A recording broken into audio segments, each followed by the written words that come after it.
echoing through the stars when the Emperor's perfect Mars. From Cadia to Terra's gate, we'll never bend, we'll never wait. Talking fleet with their blue skin. Warpugs roar, we always win. Warpugs fight with all their might through the darkest depths of night. Warpugs! We'll never fall. For the Imperium we stand tall.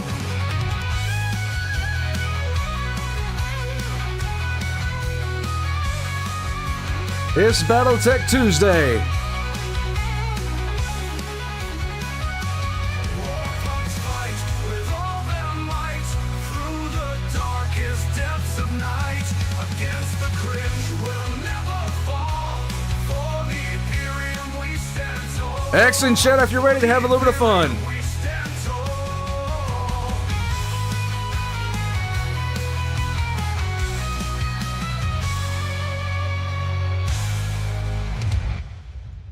Warpugs! Okay, so it is BattleTech Tuesday, and I have, trying to get my ad together. It's a thing, guys. It's a thing. So, there is a new channel in the Discord. I'm not going to do it today, what I was going to do, but because I came out with it last night, of course. So, every time now, so I'm going in the Discord right now, and I'm putting a line in the new channel, which is for BattleTech requests. Now, every week, what I'm going to do is I'm going to come into this channel and I'm going to take a look at what is essentially there. Now, we're going to do a live stream on this every week because you guys seem to really enjoy this. I am a fan of giving you guys what you want.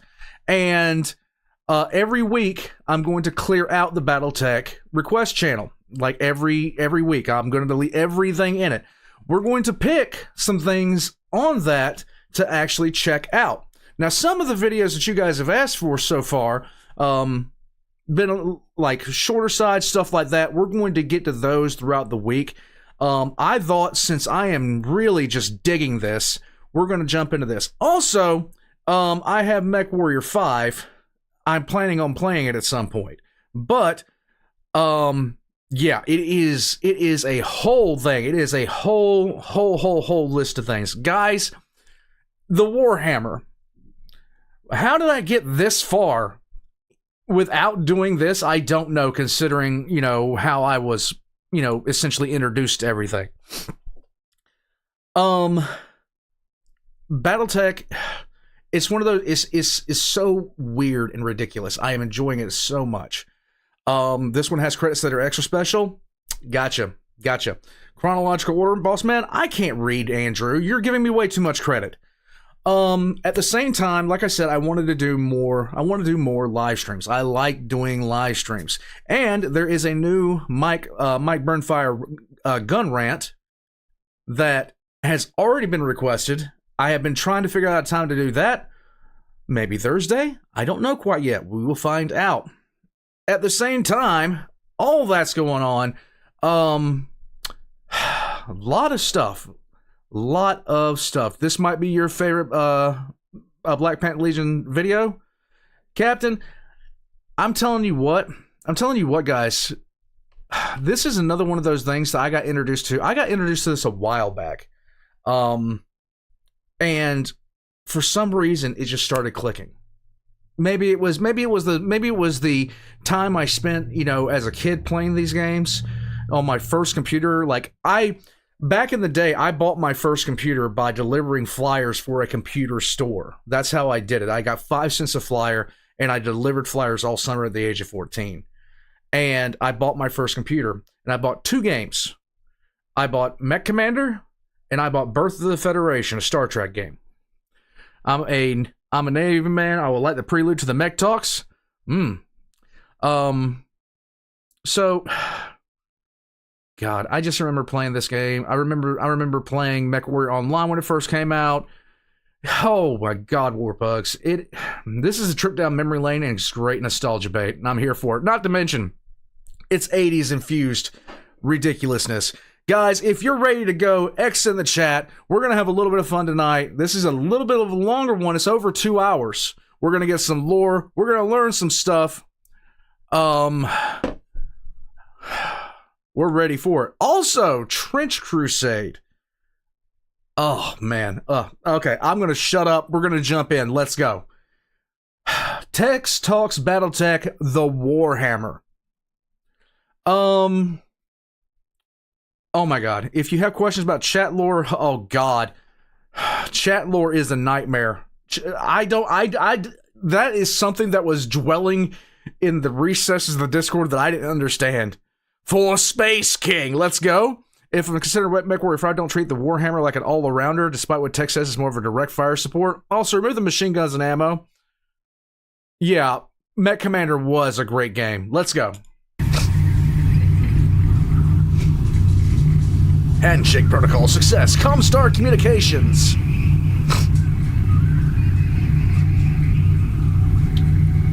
Where is Randolph P. Checkers, Esquire? Searching. Van Zandt.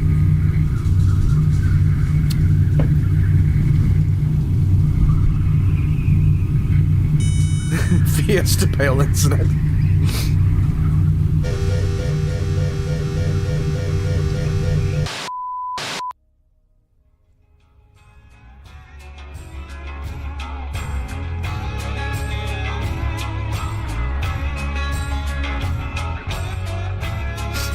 Status odd.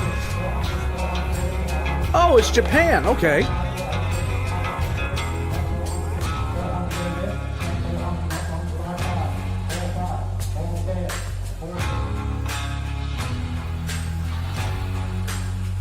This is just a total vibe. Good evening, class, and take your seats. All right. We got a hell of a topic this week. Let's go. Something probably overdue in terms of subject matter. Today we will discuss a battle mech that is not the biggest of them all, Okay. or the best, or the most technologically advanced, or even the most dangerous. In fact, this may be the most average Joe of battle mechs. Today's story isn't about the greatest of them all, but what is frequently overlooked in inner sphere warfighting, that which is good enough. Real quick, so I mentioned earlier this week that I was running out of gamer subs, okay? I mentioned earlier this week. Now, I had put in an order. Now, every so often something really funny happens. I ordered one. I don't know what happened. I'm just saying. But now I have enough caffeine to power Imperator class Titan. You know, I'm good. For this lesson is an exploration of that constant gamble in weapons development, wagering everything on perfect potential outcomes versus accepting good enough for now and leaving things well enough alone. At the center of this thesis, we will discuss one of the timeless classics of inner sphere warfighting, the mech designed to be good enough for most things. The champion of the everyman, and not to mention one of my very favorites at 70 tons of righteous fury, the mighty Warhammer. Yes. It just looks so like look at that. I already like this mech. I already like this mech because it just looks like a Thunder Chad. I'm just saying. No, I'm not biased because it's called the Warhammer. I'm not biased at all. Can you imagine what we could do with the tower with these babies? Sherman This tank of story, mechs. and the many stories which orbit it, will tell the tale of not only the rise of the battle mech, but the timelessness of near-perfect design. The end result is a machine, a simple machine that has become in many professional circles, and in my humble opinion, one of the ultimate weapons platforms under 7 million C-bills. And pardon the delays, my extracurricular activities and penchant for thoroughness have made this a more difficult endeavor than I had ever considered. You know what? I really understand him here. Do you realize how irritating it was to be writing out, like, when I was still doing lore? I'm not doing lore right now. When I was still doing lore, to sit there and start writing something and think, okay, you know, the script might be like 4 or 5 pages long, and, you know, that'll be good. And then all of a sudden, I look up at the clock, and it's 5 o'clock in the morning, and my wife is telling me to go to sleep because I got to be up at 9, and I have 22 pages. And then I wonder, what the hell is wrong with me? In my research, I found much that influenced the development of the legendary Warhammer. Oh. And in turn, I plan on visiting most of these interesting places in the timeline to give you a fuller understanding as to how and why the Warhammer is what it is today. It's beautiful. Beware the Baron, a cautionary tale in military procurement. To start, I will need to discuss the great mistakes in arms procurement that began the Warhammer in earnest. Okay. However, to tell this Rage lesson Gamer, fully what's up, bud? and correctly frame it, we need to wind back a bit and briefly revisit the age of the warship, itself the end result of a rampant arms race. The age of the warship began with humanity's push toward the stars. At least that's what the history books say. I feel it really began with McKenna turning his guns on Terra in 2315 to remind humanity that maybe they should get their collective shit together before going on to make the rest of the galaxy more interesting. By Tentavel, there were so many warships in service that they had become the cornerstone of all military planning and thus were the prime cause and solution to most geopolitical issues. The so-called Age of War, which I'm sure you're now well familiar with, and the subsequent Age of the BattleTech have already been covered in the scope of this lecture series as they directly relate to the development and production of first and second generation BattleTechs. However, I'm going to briefly go over the transition between the Age of War and the Age of the BattleTech in very broad strokes to highlight a problem in weapons procurement directly related to my thesis. A thesis that suggests, regardless of era, weapons procurement is governed mostly by people who can't, or never will, see a battlefield of their own volition, all trying to spend as much of other people's money as is humanly possible. God, the man speaks truth. For those unaware or late to this lecture series, I'm a cynic, and in very broad strokes, the Age of War was the last great pre-mech arms race. It was a savage era. It was populated by the occasional crime against humanity measured in the gigaton. Each great house, with enormous strategic fleets and their attendant building schemes being governed mostly by the N-squared law, each held truly terrifying firepower. But they had forgotten a few key lessons about strategic deterrence. What is that? And so things often escalated. As it turns You know what? One thing that I have noticed about pretty much everybody, we're fine as long as somebody else is getting blown up. We're absolutely 100% fine as long as there's somebody else that's getting blown up. The second that we start getting blown up, well, now there's a problem. turns out, nuclear weapons are one of those things you can't just undo. For those of you curious, Tinteveld gave us the Ares Conventions. The Ares Conventions prevented strategic weapons from being the first-round pick in any war, and so militaries that had been built around warship-centric warfighting found themselves ground down, with no tools left and no major force multiplier to make any significant headway in their vast, now neutered arsenals. From a desperate need to innovate within the limited scope of war governed by the Ares Conventions, we get the BattleTech. Every single time I see this picture, the only thing I can think of is parry this, you filthy casual. Is anybody else thinking that? Like right now, look at this crap. From the Mackie onward, it can be safe to say that war had changed. The politics were largely the same, but the way in which the great houses competed was entirely new in the aftermath of the Ares Conventions. War was no longer a strategic feel-good measure expressed through fleets and being and aggressive posturing that, well, occasionally boiled over into a thermonuclear game of tag. The advent of mechs and the Ares conventions to govern them meant controlled, sustained combat that suited the nations of the Inner Sphere, as it prevented each and every war from becoming de facto a catastrophic escalation of force. And every single time I see this piece of artwork, the only thing I can think of is, have you ever been so fucking pissed that you just kicked a tank? Again, mostly, nobody's perfect.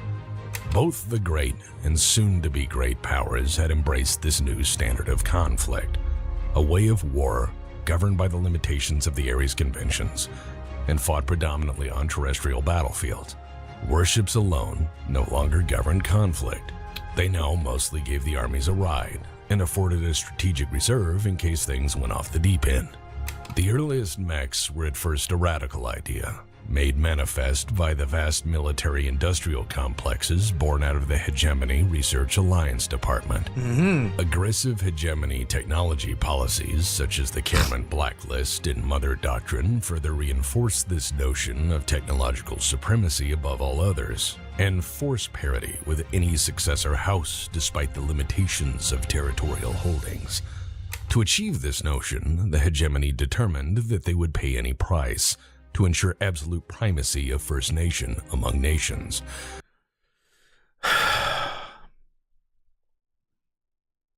Share, roaches, Dr. Disrespect. All things that are going to last forever. And thus, the military-industrial complex made sure to collect that money. And though I have gone over this doctrine of carefully protecting industrial knowledge earlier in this series and its direct effects on the balance of power, I draw your attention to the subject at this juncture once more to posit a humble opinion. Such a stranglehold on weapons R&D didn't stall mech development and innovation as the directors general of the Terran hegemony had intended. Instead, it drove one of the most competitive arms races the Inner Sphere has ever known. Students of sociology might know this effect as keeping up with the Joneses. Yes. Classic case of envy between peer nations now constrained to limited means by which to maintain a strategic edge. And, in a tale as old as humanity, the great powers of the Inner Sphere saw what they didn't have, and with greed and avarice pounding through their veins, they rolled up their sleeves and said, fuck it.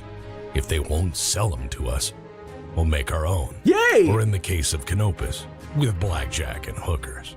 And they did. And so, mechs became the yardstick of military might as quickly as they could be produced.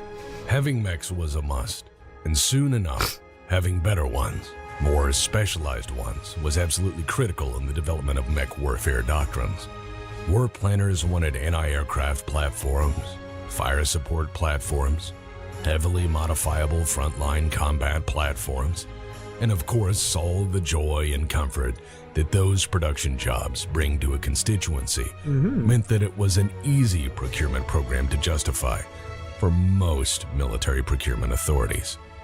The age of the battle mech brought near constant fighting, but hell, they resulted in a tremendous economic boom for those with the ability to reap the benefits of equally pervasive large-scale weapons investment programs. War, sometimes, is just what business needs. It's hard to justify an infrastructure program, but if you relabel it as an emergency security measure for public safety, well, that's an easier sale to make, doubly so when it provides a generation of your constituents with fat paychecks. That's not to say mechs were a hard sell for the actual warfighting armies of the Inner Sphere at all. Warships were a necessary step to expand holdings and patrol held territory in an age before the HPG network. However, the naval arms race had stagnated conflict into whoever could apply maximal force the fastest before your opponent could respond. Unless it went nuclear, that is. Wait a minute. Catgirl Nation? Explain this. I need to understand the Catgirl Nation thing. And that's a hell of a genie to put back in the bottle. As it turns out, glass sand isn't worth much in the strategic sense. There's no real KD ratio in war that matters if all you inherit is dirt. With warships being easier to make and repair than, say, entire habitable planets, there was a bit of a problem here. Warships also had the problem, as stated, of being less useful after Tintaville. Warships are great if your problems are strategic, but strategic weapons have limited application in anything other than a full-blown war. And while major invasions are kept at bay with the implied threat of a strategic response, border wars and proxy wars fill that gap neatly. And in those conflicts, it's difficult to justify the use of full-blown theater-scale nuclear ordnance, and what may not even matter long-term, let alone over what is notionally your soil. And I promise this all ties in. Okay. So why bring up warships again? Well, I need to talk about warships as one of the biggest investments of manpower, resources, and research in the inner sphere to talk about the next subject. Warships, planet-killing ordnance, and any other flavor of grand investment for state defense, to include battle mechs by the age of the battle mech, are enormous gambles. And while mechs have long since replaced warships as the weapon of choice for interstellar slap fights, warships and their attendant building programs serve as a useful test, which can demonstrate easily how bad a problem can be when you blindly gamble everything on being the best. That being said, you're about to learn more about the bad side of military procurement programs than you ever wanted to know. The 100% truth of the matter is that whenever we look to, get a new weapon, get a new jet, get a new anything, the insane amount of competition that goes on in just the US to provide that next big thing, the next big jet, the next air superiority fighter, the next missile. The bidding that goes on during these, the testing, the everything about military procurement is just batshit insane. And you will never understand how batshit insane it is until you actually see it happen in front of you. It is the craziest thing you'll ever see. And this lesson is key, as it shapes all that follows. Oh. Let me tell you a bedtime story. Oh, yay, strategic fuckery in advanced study. About greed, audacity, and incompetence.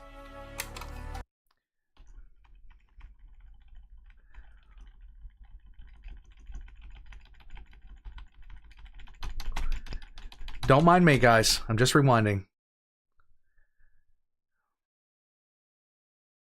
AWS 8Q. Maintenance hacks. I know what he did there. The name Baron is known to us, and is certainly a noble title going far back into antiquity as records allow us to see. The warship class named the Baron was anything but noble. The Baron was a destroyer-class vessel initially designed, bought, and built for the Terran hegemony. It was supposed to be a next-generation, incredibly expensive, groundbreaking destroyer hull design conceived and built during the height of the massive naval building programs at the end of the Age of War. Canopus, aka Space Vegas, girls have cybernetic implants and other genetic modifications to appeal to any sexual fantasy. They have anything from literal cat girls, bunny girls, and even mermaids. Bruh, the VTuber is a lie. It should have been a shining example of the hegemony's craft, its scientists, and their vast bodies of knowledge. Should have been, but wasn't. By 2515, the keel was laid and actual construction had begun after a lengthy design, bidding, contracting, and governmental committee approval process. Because building a bunch of something very expensive requires a lot of fucking money. Yes. And that, of course, attracts only the finest interests from various parties, all wanting a slice of the pie. The objective of the class was to provide a new generation of destroyer to outmuscle the other states of the inner sphere.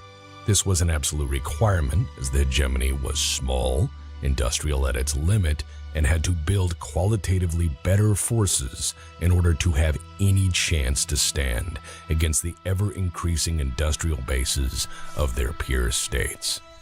This was ambitious, as historically the terrestrial navies of ancient Terra, with substantial quantitative challenges of manpower or equipment, also attempted to overcome these deficiencies by building qualitatively better examples of equipment for the task at hand. In short, if you couldn't beat their numbers, you made certain your shit was top tier. At least in theory.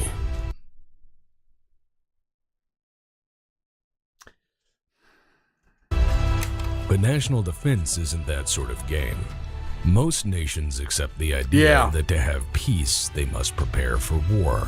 This requires massive investments in the future that may or may not turn out to be completely useless when the time comes to test if your preparations are sufficient or were even wise in the first place.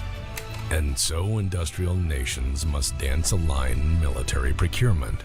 They operate one military on a daily basis, and then they buy and build another for the next war, or the one after it. It is a constant competition of brains, sweat, and blood to build a better killing machine before your neighbor does. This balance of procurement must measure the tremendous gulf between day-to-day military operations as practice in fact, and how planning and procurement now will influence Alan is late. X in chat to nuke him. and shape the fortunes in any future conflict. The very threat of war, for those who've seen it firsthand, is enough to make such massive future investments part of every nation or aspirational power's military budget. Whether this is just madness, paranoia, sound preparation, or just good old-fashioned graft. No, this is Sparta! Whatever you call this, just know, to the military-industrial complex, it's fucking payday. At 1.628 billion C-bills per hull, the Baron was an enormous investment for the already massively overextended hegemony. The Navy said it was critical for defense, critical for future generations of shipbuilding, and likely the age-old adage of, if we don't build it, the enemy will. Yep. And so the hegemony approved the design, and they started to build the goddamn thing.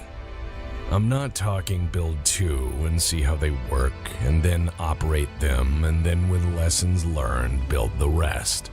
I'm saying full immediate production of a complex yet completely untested hull that had never been successfully integrated with any of its components.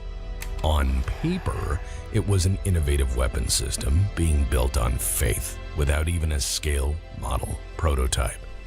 Take note, this is called foreshadowing. At 545 meters in length and armored with the latest, and not to mention the then most supremely expensive in armor, improved ferro aluminum armor plate, itself a precursor to ferrocarbide armor used today, the Baron was an imposing warship, at least notionally.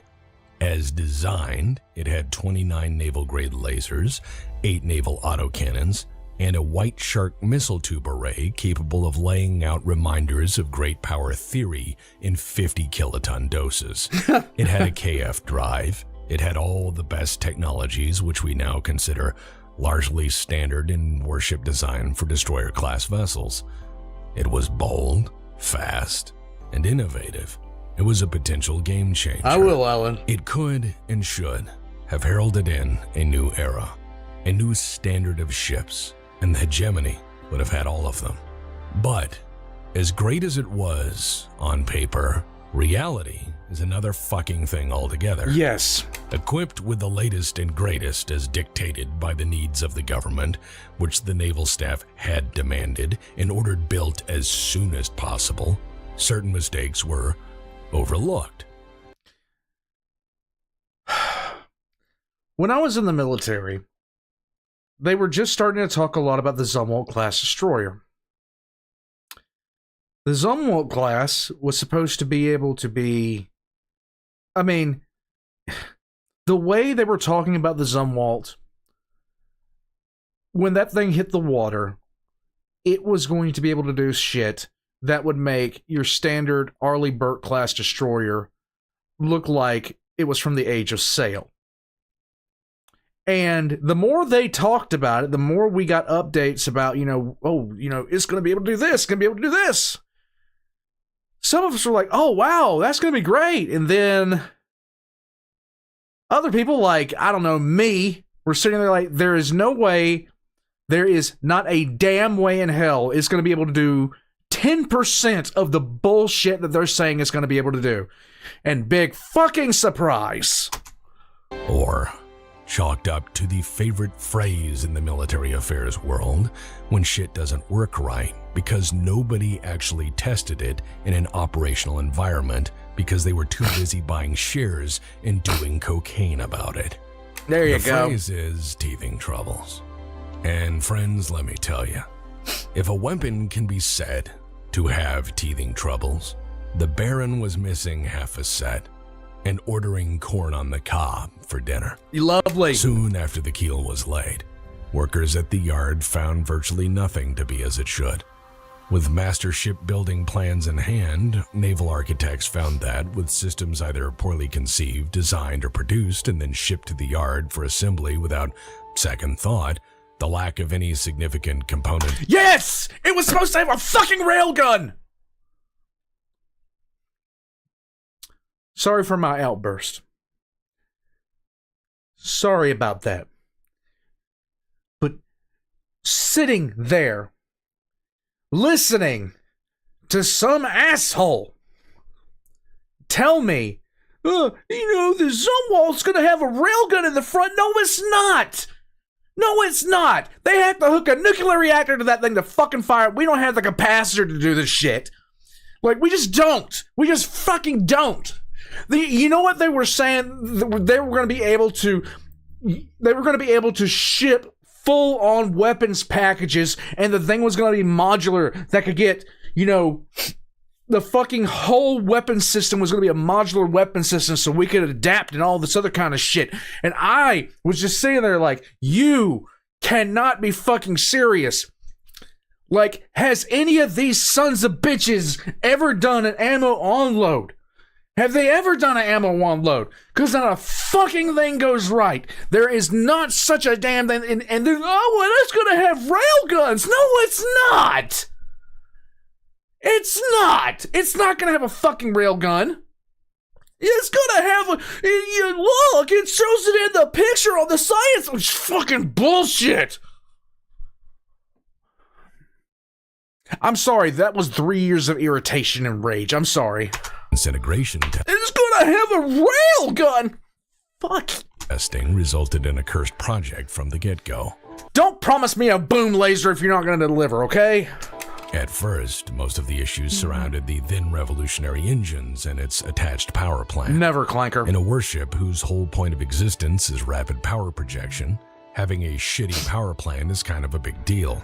Doubly so when the warship is intended to be a fast response vessel capable of sustaining high thrust for long periods of time. Engine faults alone caused such delays in building the goddamn things that they weren't even put into full-time service until many years after their intended introduction date. They said it was going to be a littoral combat ship. A littoral combat. Oh my god, I just want to shit on the Zumwalt for like 4 hours, man. These were laid up during construction for years while engineers tried to figure out what the designers, military planners, and admirals had been smoking. By the time they were actually built, the designers and officers who had wanted them had either moved on, retired, or been promoted. No, it was supposed... 71, it was supposed to be. It was supposed to... Shut up, Russell! We're not talking about the Bradley barrel. It was supposed to be a littoral combat ship. That's what it was supposed to be. They marketed it for fucking ever. Oh, well, it'll be able to go up closer to coastal. How much fucking closer? Parking off the shore isn't close enough for you assholes? This is called making your abject failure somebody else's problem. When it's a matter of debt or money or time, that's one thing. When it's a cornerstone of your national defense, it's something else altogether. As it turns out, building something new, revolutionary, and game-changing at any cost is actually quite hard.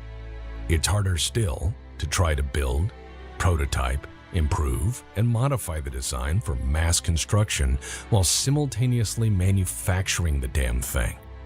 But to try to fix a design while arguing with a distant naval design committee who thinks they did no wrong, procurement teams who are only interested about the dollar amount, and naval officers who seem more interested in buying, building, and parading rather than operating a military in its intended capacity, well, that makes things pretty fucking difficult all around. Crazier still is every time you try to stop production and address faults by closing the yard in question until everything is correct, the budget office throws more money at the problem. And thus the circus continues. As it turns out, operating a good, competent military isn't just a skill for generals. It actually requires talent across a wide variety of disciplines. Most of all, I find it crippling that many generals forget that true leadership requires the wisdom to listen to people who are actually smarter than you. Rab, you're not kidding. They literally marketed that fucking destroyer as being the second coming of Christ in terms of warfighting capability. It was supposed to have railguns. It was supposed to have modular pods for weapon systems. It was supposed to have all this other kind of stuff. Oh, and yeah, it's supposed to be able to get really close to the shore and be able to do shore bombardment. With what? With fucking missiles. What already does that really fucking well and can carry a shit ton of Tomahawks? Oh, I don't know. Shit that we already have. Quipper, yes. Quipper, you have no idea. I had to listen to... No. Just... Yeah. The Arleigh Burke carries 90, like, it carries enough missiles to pretty much level a city.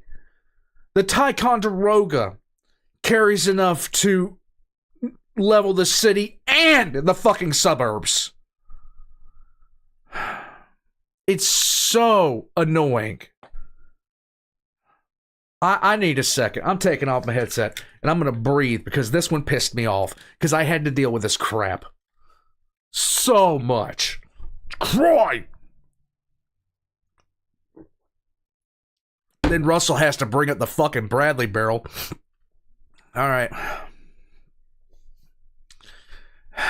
Yeah, Quipper. The name for the actual hull that is the Arleigh Burke is the Always Broke. And the foresight to plan for darker days. But what the hell do I know about leadership? I'm just a mercenary.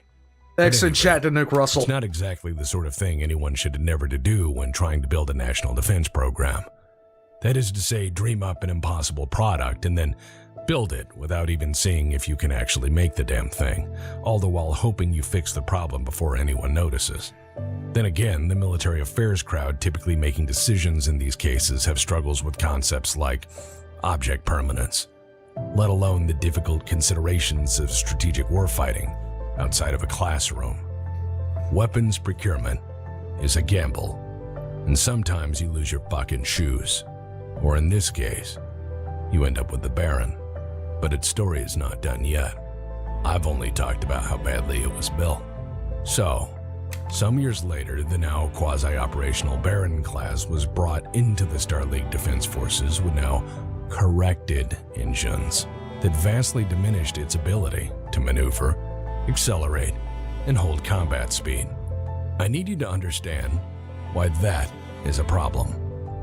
One moment. Let me check the dictionary here. Merriam-Webster's 2831. Yay. A good enough dictionary for people who could read. Let's see. Destroyer. Noun. Definition of destroyer. One that destroys. I can agree with that. 2. A small fast warship used especially to support larger vessels.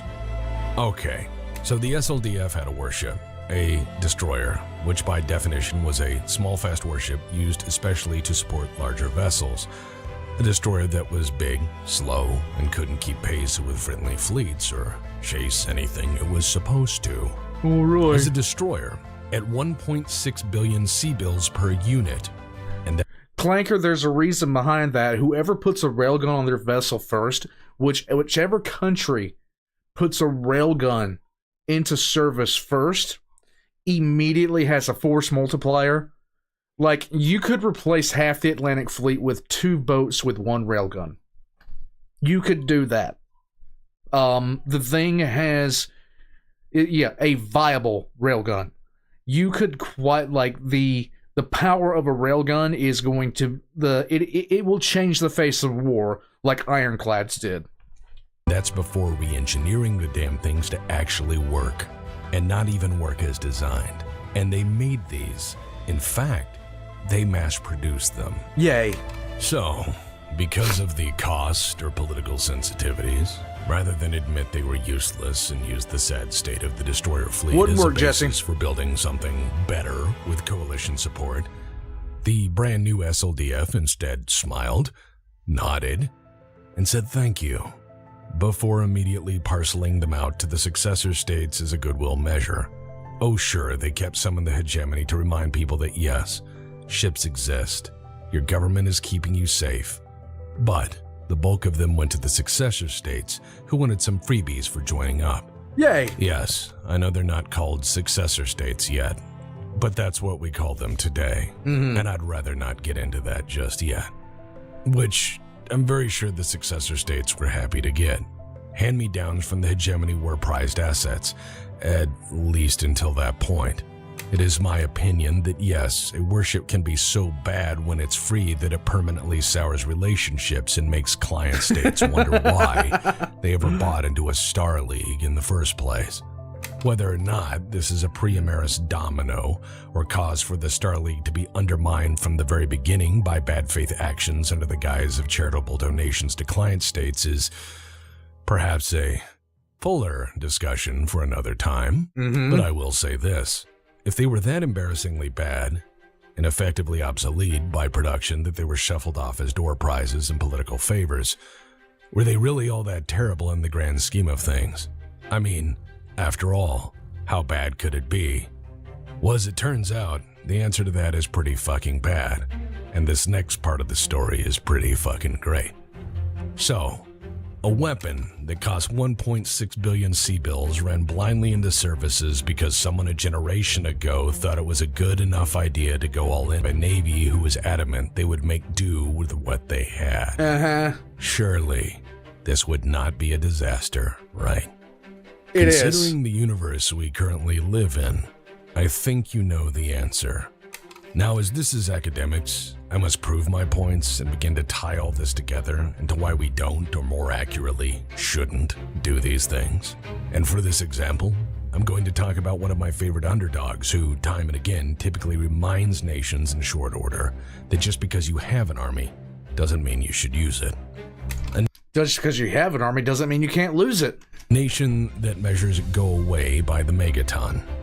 A nation that thinks recoil is a repetitive sports injury, and that the difference between mine clearing equipment and infantry clearing equipment depends entirely on who's driving and in what direction.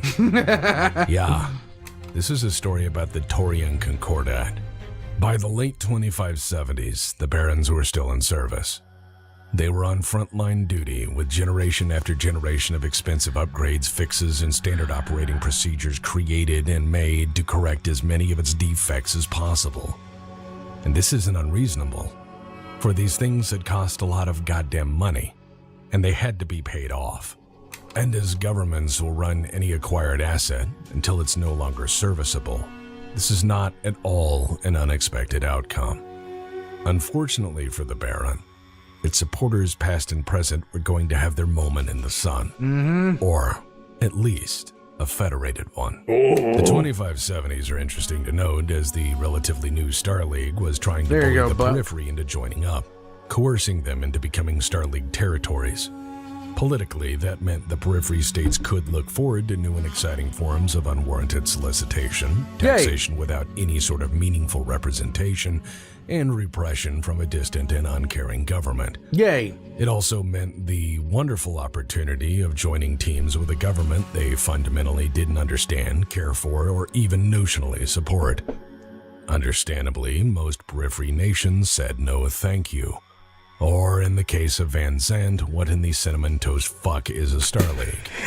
As it turns out, people who had gone that far out into space did so for a reason. Mostly, they were dissatisfied with things in the inner sphere, or at least the core worlds of humanity. Generation after generation, they had boarded their ships, kicked their heels free of Terra, and embarked to a new life, far from any comforts or notion of so-called civilization. These people were, by then, no longer Terrans, and did not think fondly of where they were from. They did not look back and measure their success against the core worlds of humanity. They made their own path and were set to defend it. They didn't want anything to do with the Terran government, its successors, or the states they birthed, and they had gone far out of everyone's way to do just that. And like most folks who were keen on keeping on what they'd made for themselves, the Taurians had founded a competent military for the purposes of keeping assholes off their lawn. Yay! This military trained and drilled hard, realizing that sovereignty on the ass end of space was only guaranteed by their will, hard work, sacrifice, and if necessary, their own blood. When they realized the Star League wasn't going to politely back down, they prepared accordingly. They didn't beg, they didn't really negotiate. They dug in, put their helmets on, and waited. When the Star League said this was for the benefit of all, the Taurians replied with the diplomatic version of, "No thank you." You know, anytime I hear somebody say, oh, this is for everybody's benefit, my first thought is, no, it is for your benefit. That is what it's for. And when they saw forces marshaling on their frontier, they opened their playbook and went to work. Case Amber, as it was called, was the first time the SLDF really had to fight a nation that wasn't nominally or supposed to be Right, under its Box. control. Worse, this was a conflict against a periphery state that was plainly tired of their shit and prepared to do something about it. The SLDF assumed their navy and their military was of higher quality, and should that fail, the substantial numbers advantage would make the war a decided outcome. And so, I need to illustrate a difference in naval doctrine. All right. The SLDF Navy was based on the Hegemony Navy, which at the time favored advanced technologies, complicated designs, and innovative building practices, all in an attempt to keep power parity with the surrounding states.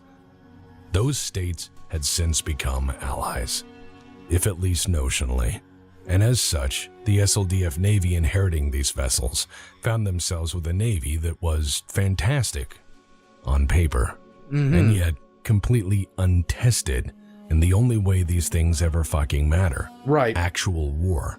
War that they had not fought in a very long time to the fullest of their ability to do so because of the Ares Conventions. And yes, while the Ares Conventions were now suspended under the Star League Charter, their impact on the intervening years of conflict was imprinted clearly on their doctrines, shipbuilding, warfighting, and battle theory.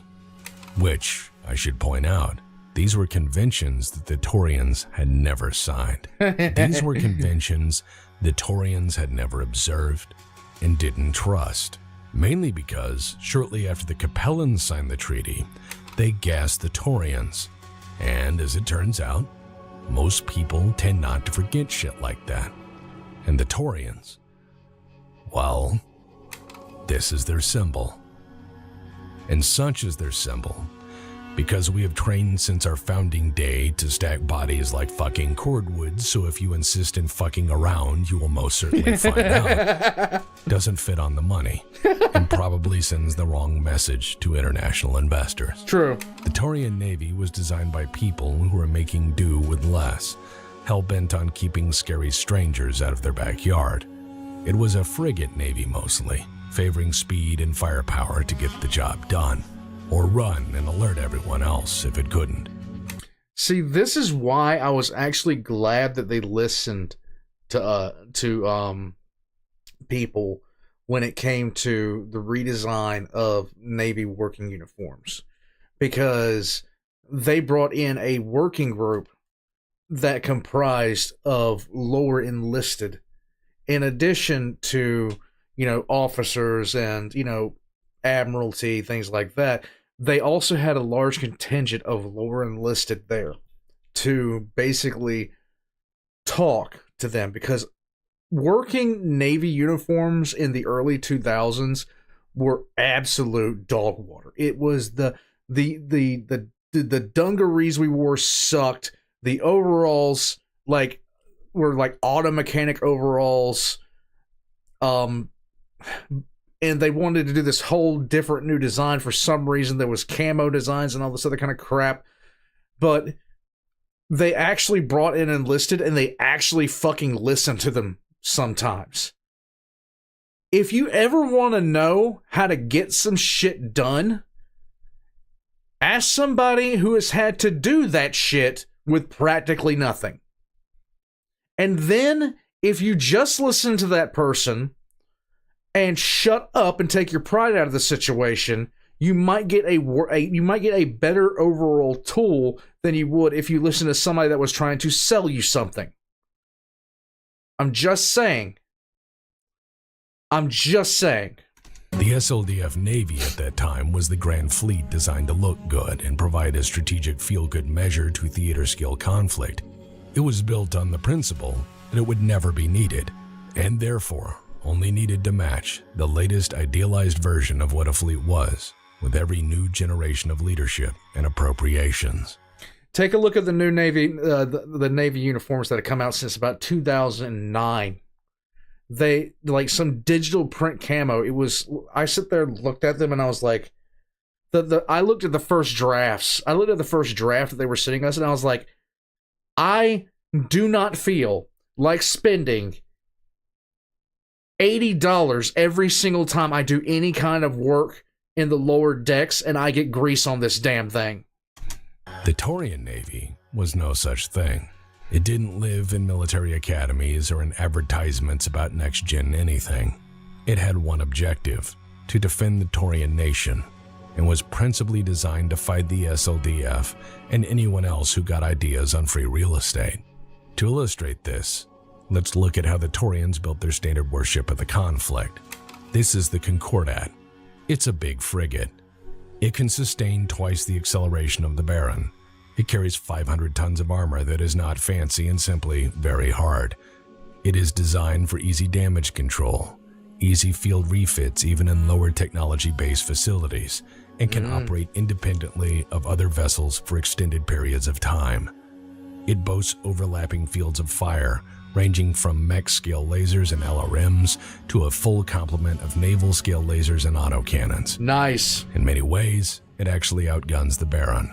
Functionally, the Concordat frigate is an anti-everything cocaine-fueled death machine designed to speed into action wherever the Taurians need it most, and to be multi-mission capable as an orbital bombardment platform, troop transport, strategic weapons platform, and to be honest, there was nothing better than the Concordat-class frigate for skirmishing with pirates.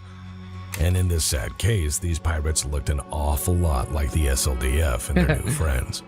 So the Taurians made a multi-mission capable heavy frigate that's faster, better, more reliable, robust, and deadly than its larger state opponent. Naturally, this solution has to cost a fortune, what with the Taurians having a fraction of their industrial base. Actually, it didn't. Right. First reason being is it wasn't sophisticated at all. It was just good engineering and off-the-shelf components.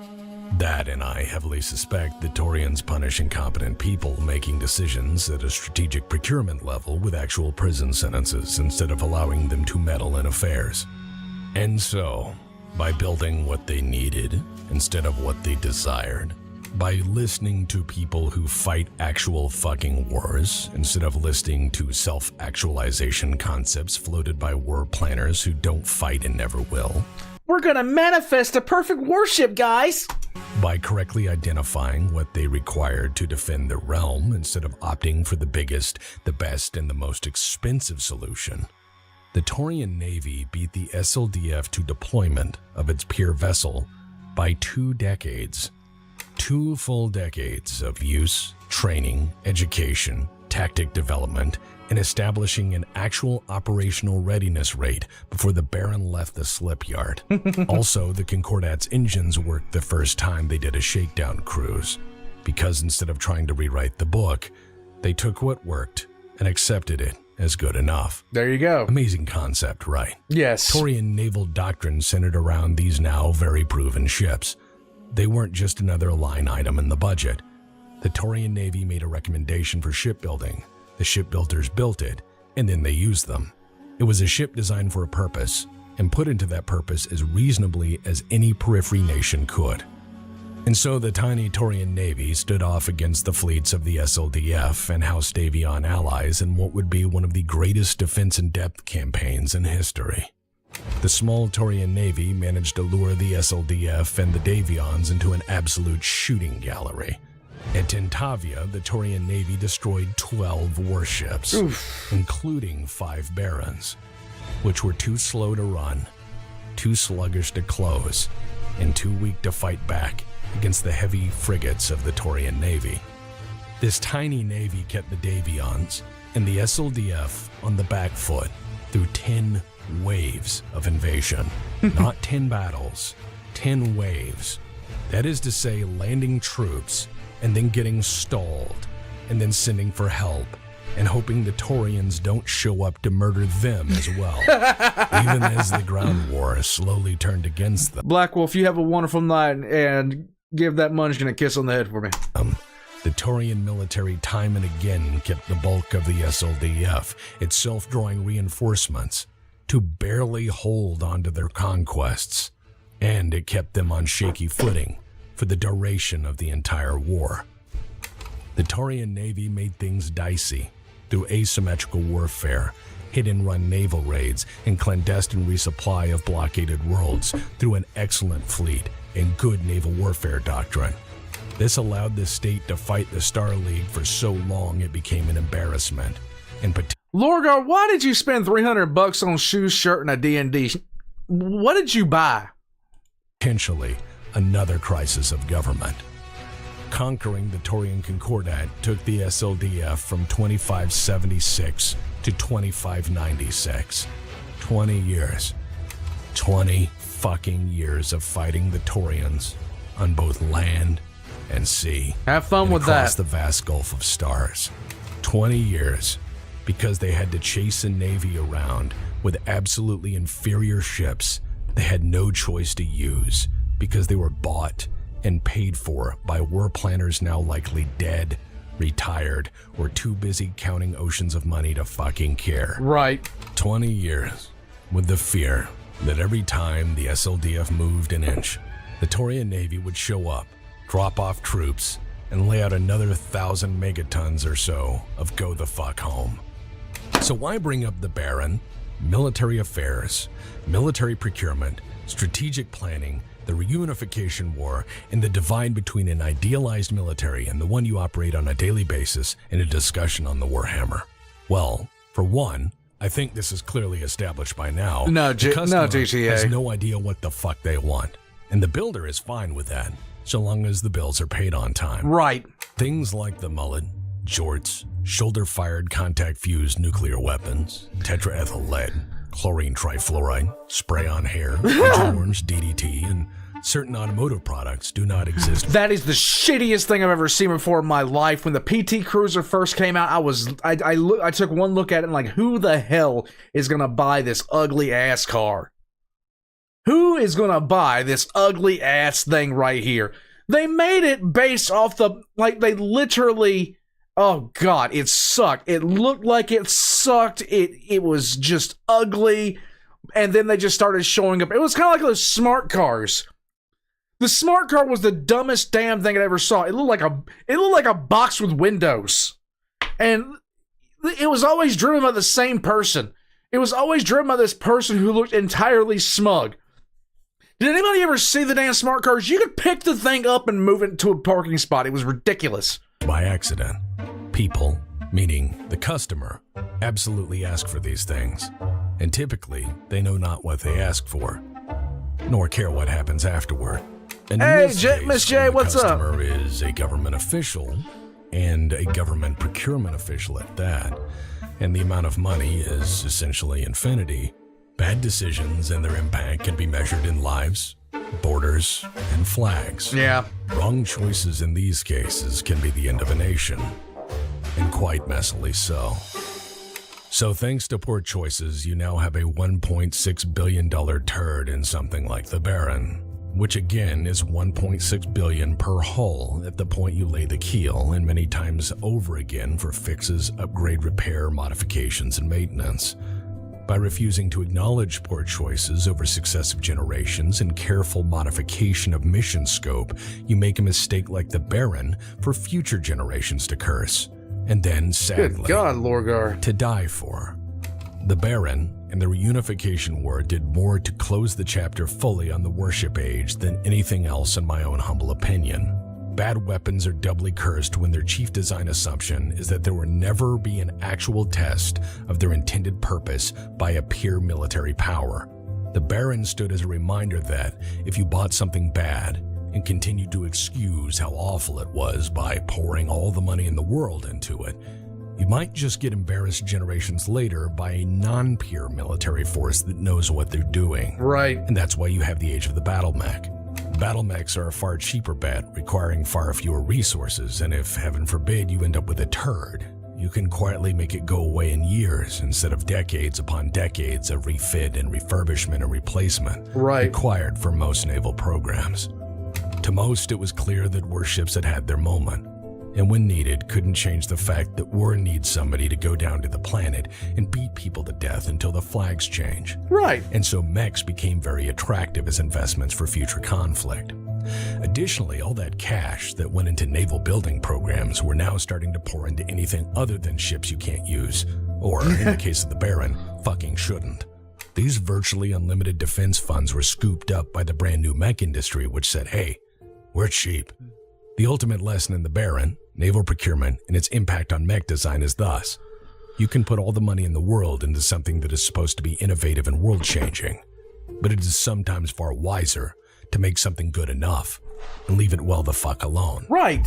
Like the Concordat, the Warhammer was conceived and produced all the while the Baron was still having its teething troubles, and certainly bore the lessons learned from it, even though it was a mech and certainly not anywhere near as expensive as a vast ship production program. Military procurement programs, regardless of intended use, were shaped by disasters like the Baron, and if not the Baron, Exactly, any number of Box. follies committed in the name of state security from the then recent past. In the military-industrial complex world, lessons like the Baron were a dime a dozen, and while perhaps one of the most prominent, cases like the Baron were on the cheap end of fucked up decision-making. Rebuilding a portion of the destroyer fleet is one thing. Rebuilding armies and nations, that's another. The Warhammer stands apart in this era, as it isn't trying very hard to be a trendy next-gen warfighting platform or anything remotely approaching the cutting edge. The Warhammer is not a high-end product of high-tech all-or-nothing engineering, or an attempt to push the envelope of what is possible, or to even redefine what conflict is. You know what? This actually reminds me of something that kind of irritates me that I can't get right now. There is a truck that Toyota makes. It's called the Toyota Hilux. We can't get the Hilux in America. We can't because of some stupid trade agreement. It's only supposed to be for developing countries. So instead of getting the Toyota Hilux, which quite honestly is everything I ever want or need in a truck. It's everything I want and need in a truck. It's like you can turn it into a flatbed. You can do everything with it, and you can handle loads with it. You can do a whole bunch of shit with it. But for some reason, I can't get that. I have to get an $80,000 piece of crap that I don't want. I just don't need the damn thing. Yeah, Sam, that is exactly it. That is exactly it. Half the problems that we have is because government is always looking for a solution to a problem that doesn't exist. Or, in reality, it's a problem that they had this solution tailor-made for. So let's just invent the fucking problem. The Hilux is amazing. It lasts for fucking ever. It is rugged. It is reliable. And it's a very, very cheap truck. But for some reason, I can't get that. I'm just pissed off. I'm pissed off all the damn time. Let's go. Unlike its many peers in this early, formative era of BattleMech design, it wasn't trying to be a game changer. The Warhammer stands out for a very different reason. In an age of excess, it is the end result of an engineering approach called good enough. The Warhammer is, above all other things, a celebration of practicality in an age of true excess, of wiser minds taking full heed of the expensive and costly lessons from humanity's past and directly applying them to solutions in the present. And with that in mind, the story of the Warhammer begins with a series of barely known mech designs and a company eager to get their piece of the big time in the aftermath of the Mackie and all that followed. So let's talk about Starcore Industries.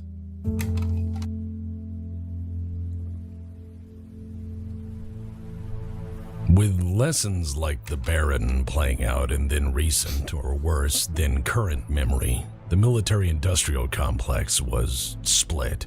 Lessons like the Baron demonstrated that going all in might not work, or worse, might inspire a pure power Russell, to you have a develop nice night, something bud. that actually did, for a lot cheaper and far sooner than your ultimate weapon was even ready, if it ever would be. Sure, you could go all in and make sweet money building weapons that might not work for states that might not be around to ever use them. Or you could keep your feet on the ground in this realm we shall call reality and do what you can to get by, or merely survive. This was an age of rapid arms proliferation, and competition was rampant. You built better weapons platforms in a gamble to be the first, the best, or the greatest. Or you made parts for those who did. A number of companies went all in to try to make the perfect battle mech, the next Mackie, or at least something different to offer the great houses of the inner sphere. Many companies tried their best to ally with one house or another, all trying to play their part of the great game. But, to tell the truth, Starcore was not the sort of company that had ever gone all in on anything, except for fucking money. Starcore Industries was one of those companies that had profited handsomely from the Mother Doctrine. In fact, Starcore had become wealthy and influential enough to maintain not only a headquarters within the hegemony itself, but had cleanly rebranded with satellite headquarters soon enough in every major power in the inner sphere. Nice. I point out satellite offices and local-friendly rebranding for a few very important reasons. One, Starcore was poised to sell any product directly to the customer as soon as they could come up with one, while avoiding any sort of serious scrutiny from the hegemony itself. Two, Starcore was positioned to see what each house's military was developing, fielding, and testing. If wise and patient, Starcore would see what was actually needed, and then exploit that need in the name of great and glorious fortunes. And three, which is perhaps most critical, it signaled Starcore's way of pushing forward into what was now the greatest era of mech proliferation in history. This was potentially the arms race of arms races, and they were on the ground floor. But rather than ally with a single house or single interest, or go all in to develop a weapon that may never work, they played the entire field, and carefully so. Being partnered with each of the great houses and observant for anything that could print money, the company was very interested in the design and production of two of the earliest Avion mech prototypes, the Battle Axe and the Hammer Hands. Little did they know, this specific interest from one of their satellite offices would change the world as we know it, or at least the modern concept of the heavy mech. Watching and learning what the customer wants by seeing what they desperately try to develop and build on their own is pretty smart. Yes. It's also free because you're watching somebody else fuck up and then taking the lessons home for later. I'm telling you guys, the Scorpion is the ugliest damn thing I've ever seen. Like, it's so impractical. It is so nightmarishly impractical. I believe this is what the ancient Greeks called wisdom. The principle was simple enough and exceptionally low risk. StarCorps would, through their satellite offices, offer a license to Gemini design products through their shell corporations. Did I say shell corporations? I meant alleged shell corporations. Allegedly. Operated by regional offices that were legally similar to but distinct from StarCorps. There, Allegedly. now sue me. They could also, through supply chain integration and ingratiating themselves with the local governments, again through detached sister corporations and many layers of legal fuckery, observe the military-industrial complexes of their potential customers and competition. They could, without spies or subterfuge, with merely a handshake and a good suit, gain access to the highest levels of military affairs and take the pulse of future war planning. From this point of influence, they could offer their expertise and application of industrial know-how to actually solve their customers' problems for them. If the price was right, that is. The trick was waiting for a niche, then exploiting the hell out of it, which, with the way the arms race was going, they wouldn't have to wait long at all. The Davion's first indigenous design, the BATTLETECH, came out a few short decades after the Mackie. For its time, it's a brilliant design worthy of study. Unlike many of its contemporaries, it's... 1 second. There's someone trying to get my attention.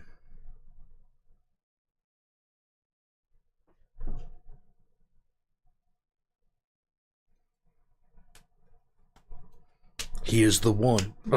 What do you need? I need to get my charger. Hold on a second, guys. And boop. Go. Okay. Hey, Jason, what's up, bud? Better start developing a thorium reactor and a cool gun and stuff will drop. Dude, there is so much crap they could have done.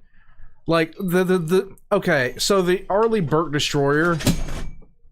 What was that? The pole. My GoPro? No, the pole. Well, yeah, you go breaking stuff. I know, breaking the law. Breaking the law. Breaking the law. Breaking the law. Don't. Stop it. Don't throw that over here. Settle yourself. She's just staring at me now. Put it in. Look, woman. I'm going to get a spray bottle. That wouldn't be the first time.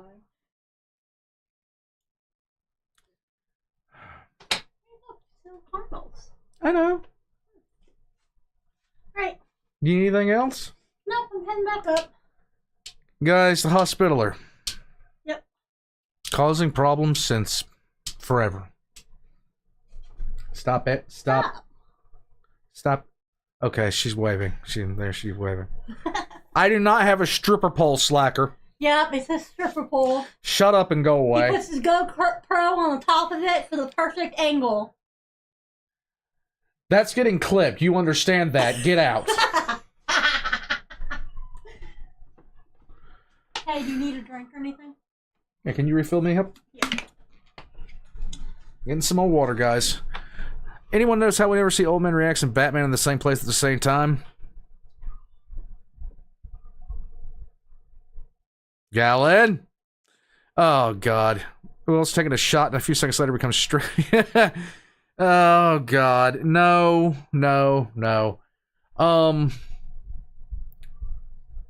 Don't quote Animaniacs. Guys, the War Crime Cat has decided that she's going to take position inside the office, and she's sitting right over there now, which is a lot better than just trying to sashay. On the corner of the desk. I know, right? I've tried to stop her from doing it like 30 times. Wasn't your phone there before? My phone's right there. Yeah, but wasn't it where she said it? No. Never has been. She says, you moved the modem so I can't sit on top of it and warm my ass, so I'm going to sit on the desk. Quipper said, thanks for the mental image of old man pole dancing with a constant stern expression on his face. He would, too. I was going to throw one of his thongs over here, but he told me not to. Go away. Need to buy you some little tassels that you can put on your nipples.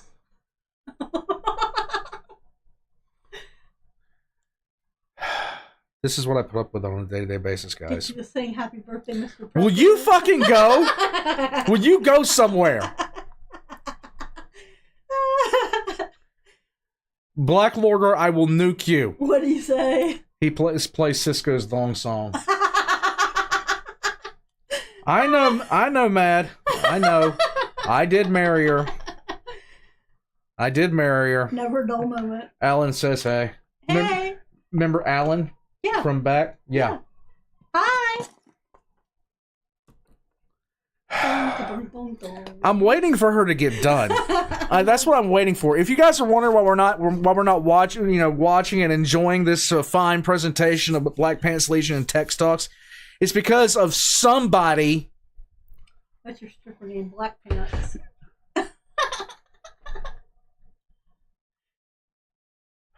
I'm just waiting. All right, I'm going.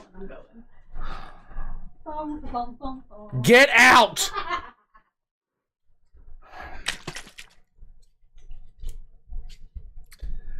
War pugs, women. I swear to God. Quipper, seriously, are you serious? I'm just leaving that alone. Point man, she ain't gonna put me on the couch. She provokes all this crap, and she knows it. She does this junk all the time. All right, are we ready to go now? Is everybody done interrupting me? War Crime Cat, are you ready to go? No, shut up, Evan. No, fuck off with that. No. Ugh. It's not a Mackie copy or a quickly built shitbox to make a few bucks. It was a platform purely for testing in many ways, acting as a prototype for further mech development. Through the application of field study and Ms. J, we're getting deployment, close. It is also one of the earliest examples I can find of a dedicated heavy mech that doesn't make me want to throw things at it. Further, it was continually improved from prototype, field trials, and through multiple production run models as Davion's own mech engineers taught themselves what a battle mech is and what it can be with the right mindset. Over the course of its short lifespan, this 70-ton mech had its overall speed and maneuverability significantly improved, component weight reduced, and reliability problems tackled. It was primitive by any modern reckoning. Hell, the original prototype had a prototype power plant, but it was beautifully armed for the era. The weapon of choice for Davion was, at that point, the very best and latest in weapons, the PPC, which I can get behind. The battle axe had 2 of them, and even jump jets, and a full array of short and long-range missiles. Though the battle axe was imperfect, Davion engineers refused to give up and tried again. The hammer hands was an attempt by House Davion to fix the battle axe. They had stretched the battle axe as far as they thought it could go, and with those lessons learned, they applied it in a second, vastly refined and arguably better mech design. While not a clean sheet redesign with something completely different, they instead kept what worked and discarded what didn't. That is a design philosophy that honestly is seemingly completely lost on people these days. Don't keep what doesn't work. This is also the mech that pretty much starts autocannon fever among some Davion pilots. Ego, It I has 2 hate you right now. AC-10s. In God. 2459, that was a pretty big fucking deal. The hammer hands was actually made with feedback from the pilots, maintainers, and officers who had driven or worked on the battle axe in order to make this successive mech a better weapon. Observations from its limited deployment were directly incorporated into its design process. Because Davion does that. Because yes, they actually care for the most part. And yes, that is what makes them so goddamn annoying. Every soldier has the right to complain. Nice. And amazingly, House Davion reads those complaints and then does something about them. All the while, Starcore watched and took notes while Ashinar, The state-supported cat? and oldest founded mechworks in the Federated She almost knocked my work monitor off. That would have really pissed me off. Sons tried its hardest to show that it, too, was as capable as the hegemony had been. This development of actually designing useful products based on the failures of previous products while balancing the needs of the end user is rare in the military-industrial complex. Yes, it is. Noble even, but rare. So if nothing else, let's give Davion a hand for being rational in this age of madness and then let them go back to being smug. Anyways, the Hammerhands was 75 tons to the Battle Axe's 70. It made significant improvements in not only the prototype that was the Battle Axe, but stands as a refinement in concept of what a heavy mech could be. The Hammerhands is now remarkable by modern standards with 2 AC-10s, 2 medium lasers, and an SRM-6, but it was exceptionally versatile for its age. With jump jets and a damn good engine, it was an exceptionally mobile warfighter. It was versatile and calculated to be handsomely priced if mass-produced. Most importantly, it was an improvement over existing products. The Hammerhands was later a test bed for early C3 systems and developed the value of network battle spaces in the field of battle mechs, which stands again as a phenomenal development and far ahead of its time. Okay. And from the shadows, Star Corps had been watching the whole time, no doubt offering to help them with this evaluation project, as they were a company based in the hegemony, and of course had access to the very best in technology and engineering through its sister office. It was clear that Star Corps smelled profit, and instead of waiting for the customer to figure it the fuck out, they jumped right in on a third design, drawing directly from lessons observed by the Davion Field Office and its partnership with the Davion military. Box Tank, I know what you're talking about there. When I played BattleTech Online, every single time I designed my mech's loadout, cat, go on somewhere, go on. You're gonna knock my work monitor off. When I would when I would build up my mechs, I designed them for one thing and one thing alone. If you give me a shot, if you give me a single shot, you're not going to have a part of your mech when I'm done with you. Or you're simply put not going to be alive because I'm going to eviscerate it. The idea was, what if Star Corps could take the hard-earned lessons from Ashnar's 2 pretty good attempts at making a heavy mech, refine it, and sell it to everyone so they could finally have enough money to stop caring about things like petty morality. And ladies and gentlemen, that's exactly what Star Corps did. Yay! In applied engineering, there is one maxim above all others. Good enough is perfect. And while the Davions were lost in the weeds, nobly trying to figure out yet another iteration of an optimal perfect mech that may never be at whatever cost they could put on it, Star Corps rolled up their sleeves, grabbed that idea, and ran to the fucking bank. God, that thing is sick looking. Intermission. Yeah, Box Tank. My whole philosophy of MechWarrior Online was I am going to quite literally hit you so fucking hard you're going to hate the fact that I exist. Like I'm not going to tactically do a damn thing. You're going to come around the corner, you're going to see me, and then a decent portion of your mech is either going to be missing armor, you're going to be ejecting, or your arm or leg is going to fly off. Like, no fucking mercy whatsoever. I think I outfitted a mech with 3 AC-10s. Like, I outfitted a medium mech with 3 AC-10s. I barely had any heat sinks, and the whole thing that I would do is run around, wait until somebody spotted a mech, and then run up behind it and literally one-shot it out of existence. Yeah, alpha strike mentality. Like, that was my whole jam. Yeah, like, I'm there for it. Now, I had my fuck you mech. Like, I had that fuck you mech design, and then I had brawler mechs, but nothing beat the fuck you mech design for me. Cause it would be just an instantaneous thing. An Irby with an AC-20? Yeah. Irby with an AC-20, I did one of those. It's like, if I logged into my account, I can almost guarantee it's still there. It's like, I'm going to run up on you, and you're going to hate the fact that I'm alive, because I'm going to make it your problem. Ugh. No, you want to know the best mech, period, that I played? I would outfit, I don't remember if it was a Centurion or what, but I would load it up with machine guns, and I would just target your legs.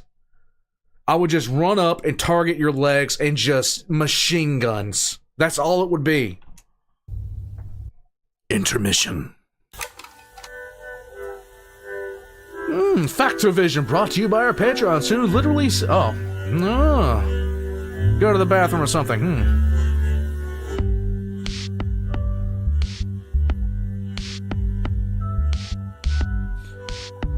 Mad, if you ever play MechWarrior Online and you ever run into like one of the, it was either a locust or a flea or something to that effect, and it has like 8 machine guns on it, you're not going to have leg armor anymore, and then you're not going to have legs. I will be underneath your firing arc.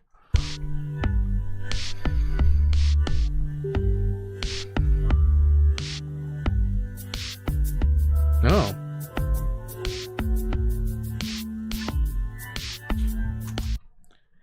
"40 Cold War era fighter jets have been put up for auction by the Albanian government with the goal of eventually selling all of its retired fixed-wing fleet to whoever has the highest bid. Of that 40, 11 fighters parked at the old Renasai Air Base near Tirana are currently open for immediate sale, with opening bids beginning at 1.1 million to 1.9 million leaks. Yes, million. No, that's actually not a lot of money. Grand range of 8,000 to 14,000.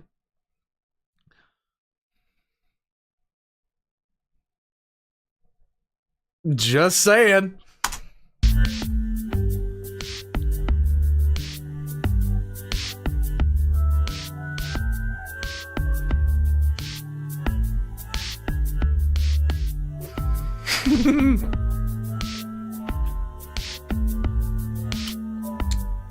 It does.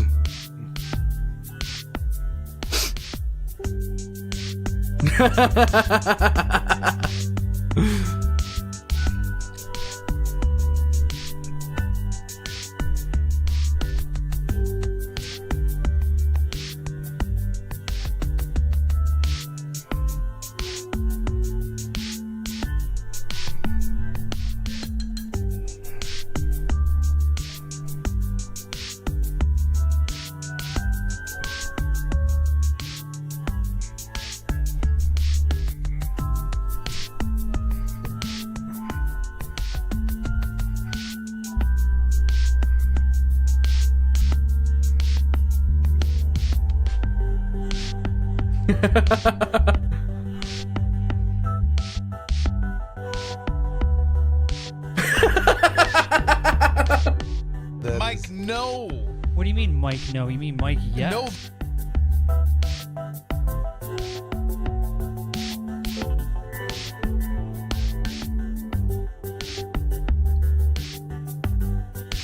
Oh my god.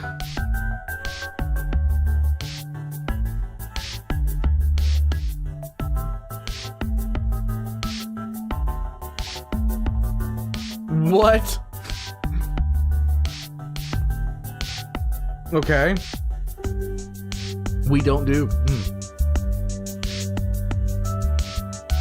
Rural schools are far different in terms of the way the kids act. A lot of them are more open to joining tabletop, but a lot of them aren't as, I would say they're not as loyal as those inner city kids will be. I cast magic missile. Grew up playing tabletop in Texas. I grew up playing tabletop in rural Texas, and you don't know shit until you hear an old Texas farmer come down into a root cellar with a ZZ Top beard and overalls. I've heard this. Y'all playing that Dungeon and Dragon? And we're like, yes, sir. And he's like, oh, shit, man, mind if I sit in? And then he sits down with his spit cup. Yeah. And is sitting there spitting backer. And he's like, All right, let me tell you this one time, man. I'm going to show you how barbarian throw down. I'm going to show you the strong hand. The strong like, hand. You know, that's why I love tabletop, because you've not heard a barbarian until he descends from like the wilderness, and he's like, "Hey man, guess what? I don't care if there's orc champion or not. I'm gonna bust his ass, and we're gonna praise Palor up in here. Up in here. I ain't afraid of no ghosts." All right, I think you have pretty much all you need there, sir.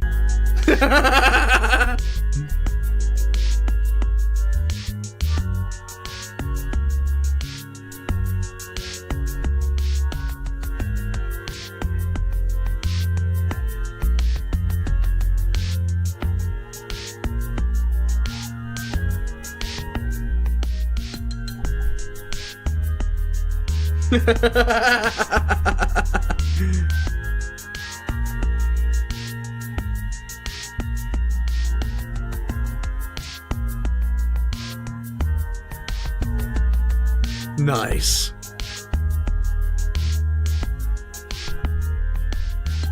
Guys, I'm gonna ask this, and I'm just gonna say this. I have a bunch of games I'm never gonna be able to play. I'm just saying. I'm just saying.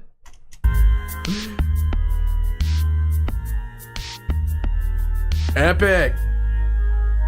Any free range MIGs. Sounds like a breed of chicken.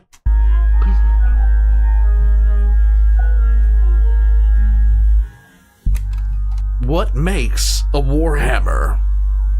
Starcore wasn't stupid. For lessons like the Baron weren't unique. Lessons like the Baron were horrifyingly plentiful in the history of the military-industrial complex. Yes. Lessons like the Baron were still playing out when Starcore decided to act. From being functionally aware of their surroundings, Starcore knew too well the reckless disregard desperate nations and clients exercised when it came to military planning, and that said programs were ultimately the doom of anyone foolish enough to embrace them. The way forward, they realized, lay in trying to do what their clients seemingly couldn't. Make something good enough, and nothing more. Right. After borrowing a few ideas and concepts from Team Davion and then having their engineers figure out what Davion got right, the Warhammer was rapidly prototyped and slapped into serial production. It wasn't hard, of course. Starcore had the customers' years and years of tests, trials, engineering data, feedback, concern, committee study, and pilot complaints. They then took that acquired data and built something uncomplex, simple, robust, and reliable. To sell it, they didn't lie or promise the world. Where some products are launched with massive ad campaigns featuring scantily clad women, suave men, and well-spoken pundits on every major broadcast channel, Starcore just didn't bother with any of that. In fact, Starcore had this to say on the release of what would be one of the greatest mech designs in history. The Warhammer is a mobile mech with enough firepower to destroy or severely damage any mech of the same weight class or lower. That's it. Every part of that sentence made sense. None of it is contradictory, and none of it is open to vague interpretation. It was supposed to move, it was supposed to be a mech, and it was supposed to be, above all other things, good enough. That's it. And that's all you Notice need. They didn't use the words revolutionary, groundbreaking, game-changing, future-proof, or next-generation warfighter in that description. That's because it isn't. Instead, it's a product that does what it says on the tin. It is a mech that fights and will probably win against any other mech its size or smaller because it's not stupidly made. The Warhammer isn't at all sophisticated, for none of its parts are really proprietary, and all of its components are easy to find and replace. That's because the Warhammer isn't designed to be a technological powerhouse. It's not designed to be the killing machine of killing machines or be a future force multiplier or cost 1.6 billion C-bills per gamble. I mean, fuck, it's not even designed to go that fast.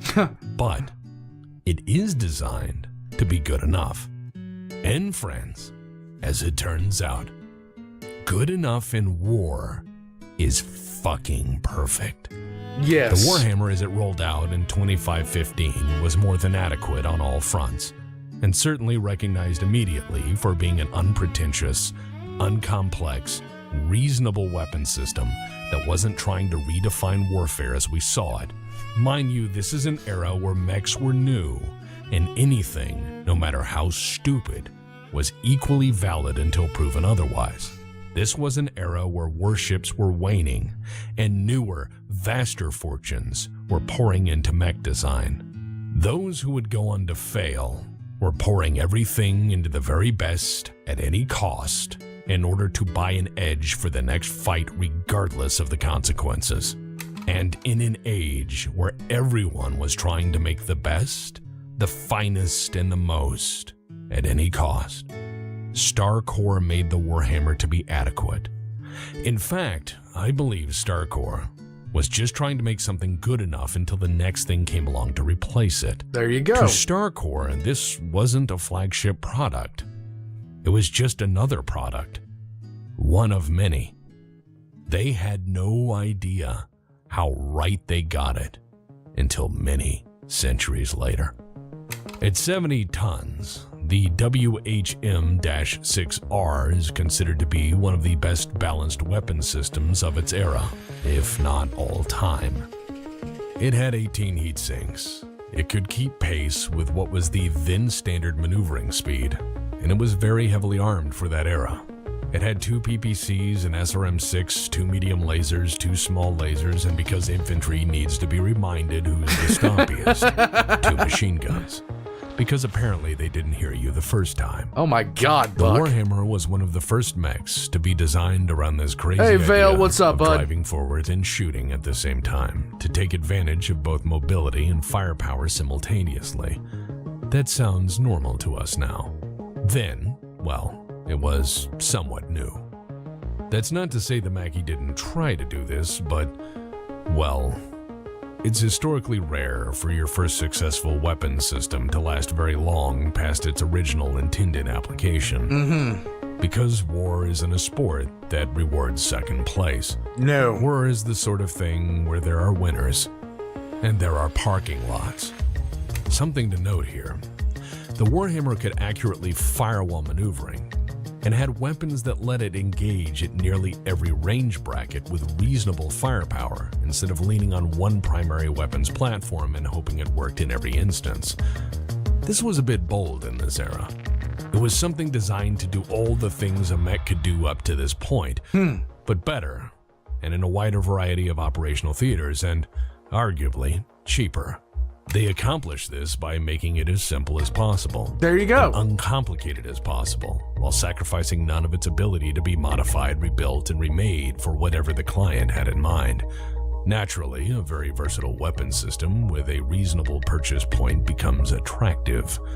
And, well, the Warhammer has been around for so very long and has existed in so many variations that I'm going to cherry pick a few, a bare few here, to demonstrate the various battlefield roles it has been slotted to fill, and how it did so in each.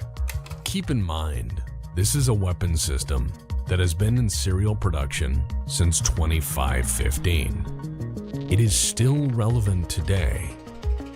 With the sheer number of Warhammers, Warhammer derivatives, Warhammer-based designs, and Warhammer rip-offs, it's difficult to say over the span of half a millennia what is and isn't a Warhammer for those purists out there. Needless to say, there are quite a number of versions currently out there, hosted by a number of client states and non-state entities which defy explanation, or are a diatribe on their own. The 6R we've talked about, it's the main production model and is typically what we associate with your standard run-of-the-mill Warhammer. That is to say, if we can even apply that concept to something made for 500 plus years without major interruption. The 6D was a refit, or rather base modifications of the 6R, bought by the Federated Sons. Yes, House Davion spent a lot of money on Warhammers after trying to make their own first, and then realizing they should just pay professionals to handle it. The 6D is an amazing upgrade to the standard model by doing something most pilots don't, sacrificing firepower for armor. The 6D removes anything that takes ammunition and replaces it with either armor or heat sinks. This is See, things like this make me really like I like the catapult as a weapons platform. Because what I'll do with the catapult is I'll just chunk that bastard full of LRM-20s. That's what I do with catapults. Just throw as many missile systems on it as possible, stand in the back, get a lock, and launch everything. Because if you're going to make a weapons platform, make it do one thing. Or, like, jack of all trades are nice and everything, but if you can afford to specialize, nothing is funner than that. This is not only a great solution for a longer-term variable intensity conflict, but also logistically it's cheap. You take that back, Whipper. Cheaper when you don't have as many weapon systems to maintain in your stable of mechs, and accordingly afford yourself less strain on logistics systems in a time of war. The 6K is a Kurita take on the Warhammer, which means it's half honorable and half weird. They decided to remove the ammunition storage for machine guns and replace it with armor. Instead of asking why their heavy mechs were exploding more frequently than anyone else using them at the time, they just removed the ammo. Surely not a training or doctrine problem that could have been corrected. Moving on. Capellans being Capellans though, they made the 6L, which they call the Hot Hammer, and it's both fucked up and cool in equal measure. Well, remember how they removed the machine guns so they wouldn't have explosions or incendiary problems? Right. Turns out some design bureau in Capellan space maybe was only reading half their correspondence because they heard fire and explosions and said, yeah, that sounds pretty goddamn great, and made the 6L. The 6L is called the Hot Hammer because they replaced the machine guns with flamethrowers. They also call it the Hot Hammer because infantry tends not to work as well when it's on fire. It's also strangely a double cockpit Warhammer, which I get in an assault mech or a train Police action and mobile hibachi. Yes. mech, or in a mech unit that requires both advanced piloting and advanced gunnery skills, but The more and more I learn about BattleTech, the more and more I just know that the Capellans are asshats in any way. my gut tells me the second seat is for the pilot's own shadow, to ensure he doesn't run off with state property the instant he sees actual freedom and begins to desire it for himself. I still don't know if they ever solve the exploding problem. I'm pretty sure they have fun with it. The SLDF got wind of how great this new toy was and bought them by the shitload. When the Royal Division saw the standard Army Corps with a new toy, they demanded a Royal Division version. The 6RB is that Warhammer, and aside from being an incredible collector's item these days for being a surviving Star League Royal Edition of one of the finest battle mechs ever made, it's a fantastic upgrade to the weapons platform. It replaces all the heat sinks with double heat sinks, all armor with ferrofibrous upgrades, and adds an Artemis 4 fire control system. It's not a total redesign, but it is still a very sexy upgrade. Also, if you happen to find one for sale, make sure to check the serial numbers. There are a lot of upgrade kits out there made to mimic an original Star League build, so make sure the numbers are matching, or just steal one from a museum. I'm not your dad. The C3 is something the Wolves Dragoons whipped up with clan tech, because I guess they missed home. It's got a clan skeleton made of Indo steel and an XL engine. It's probably one of the most expensive upgrades ever given to a Warhammer, but, well, the Dragoons are legend for a reason.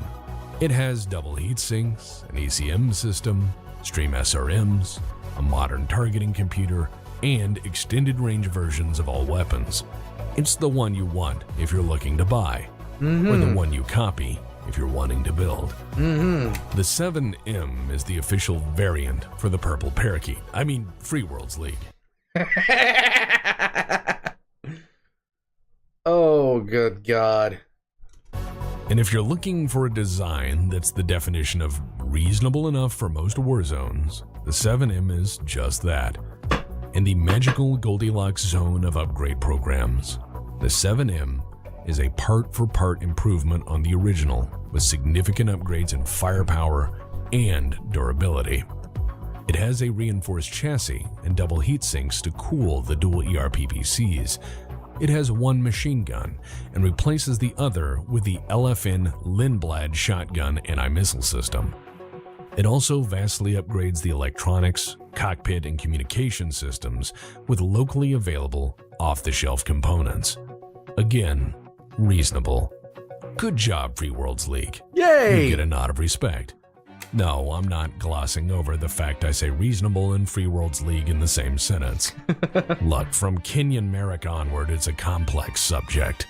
I'll get to them in time. The 8D I bring up because it's something worth considering. In 3066, Star Corps issued an official upgrade of the Warhammer, their first official factory upgrade in, let me count. 3066 minus 2515, 551 years. So I want you to think on that. What product can you make that will be sold unmodified, largely except for by the end user, for 515 years straight? Think about that. Then add in that this is a product intended for probably the worst environment we as humanity have the capacity to create: war.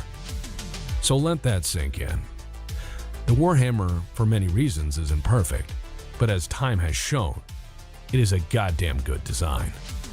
Also to note, we had a few succession wars and a big coup in between little bit of that. dates that made absolutely certain that anything not reasonably reliable, fixable, and modifiable through a degrading industrial base and high-intensity conflict more or less stopped working and was forgotten about. Yeah, that happens. For a time, anyways.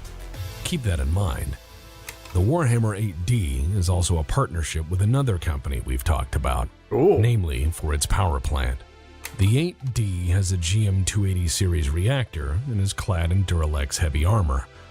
I point out the GM280 series reactor because based on my partial data, the GM280 series was made on Talcott. That is what was being made before we, glassed everything that one time we let warship strategic warfare run rampant until we ran out of warships.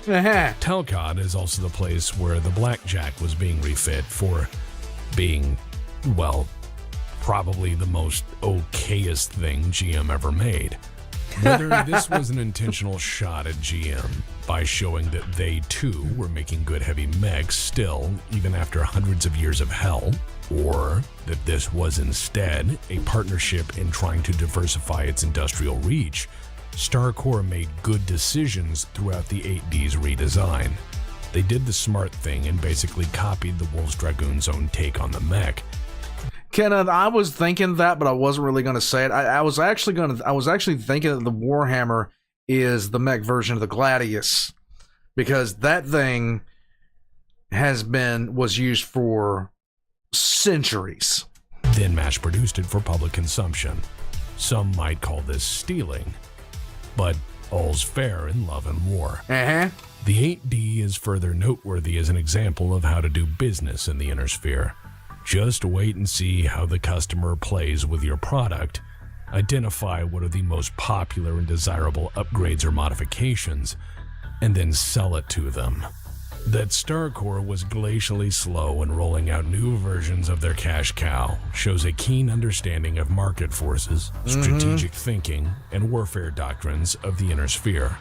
Rather than chasing the bleeding edge, Star Corps assumed that tomorrow would be mostly the same as yesterday, and waited for the checks to clear. I also point out the GM connection here, as GM was the chief logistical support for the Wolf's Dragoons. helping them rebuild Outreach's vast industrial potential in order to gain access to proprietary technology, data, and information.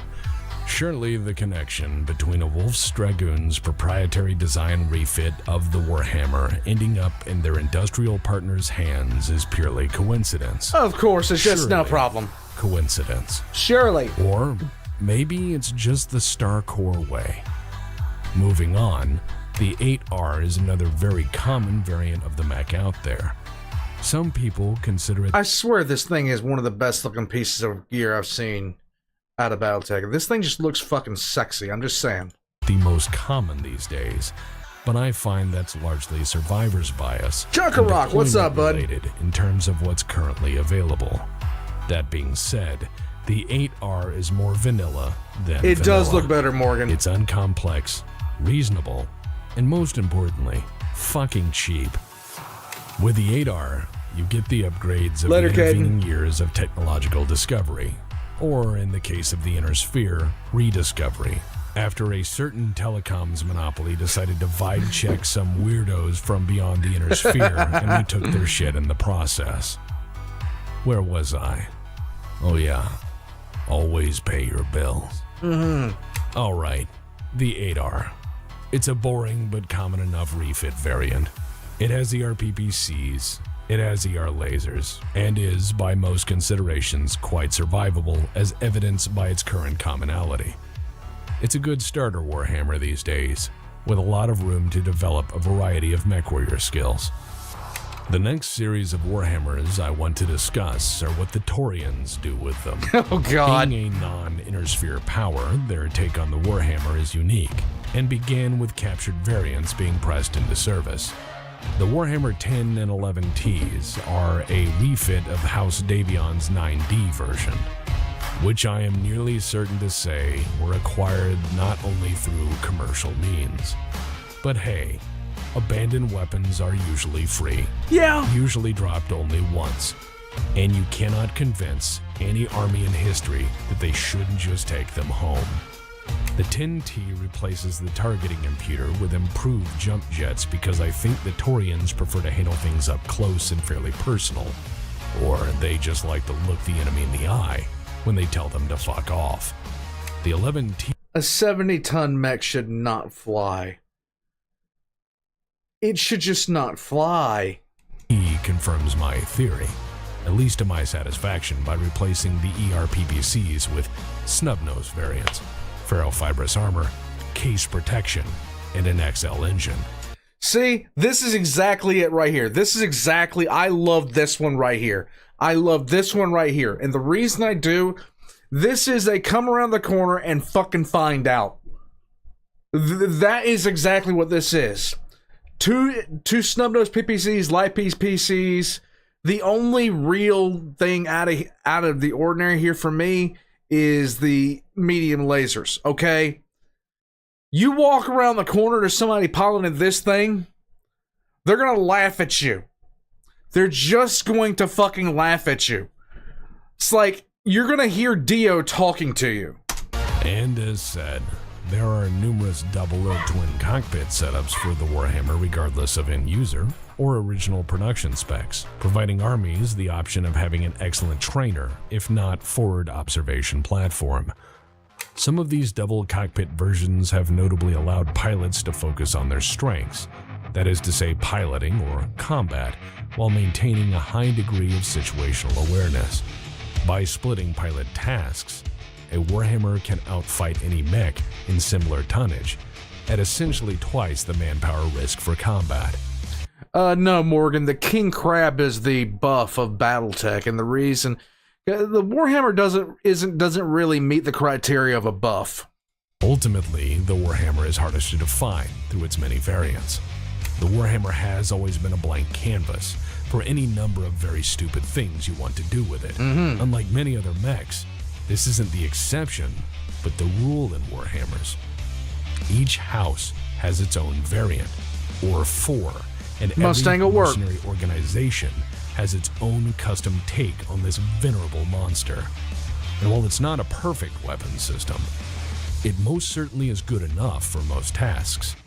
And the warfighting men and women of the Inner Sphere are only too happy to have them. Hey guys, if you haven't already, hit the like button for me. Help me out with the algorithm, right? There are variants for nearly every possible feasible application a mech can do. The clanners even refit them for when people get old in their society, so they can ride out and die like heroes from some ancient Terran epic. Yay! Because I guess it's cheaper than a retirement home. Also, clanners are weird. Yes. And it's a great mech for just about anyone, as evidenced by the apocalyptically insane builds coming out of Solaris, such as the Lich, or even Natasha Kerensky's own wild ride. And while we've examined what makes a Warhammer, let's look at what makes it truly stand out. Let's examine and contrast it against its peers. That is to say, mechs designed and built within 2 decades of the Warhammer, to see what we can learn about its competition. Firstly, let's go to this guy. The Guillotine.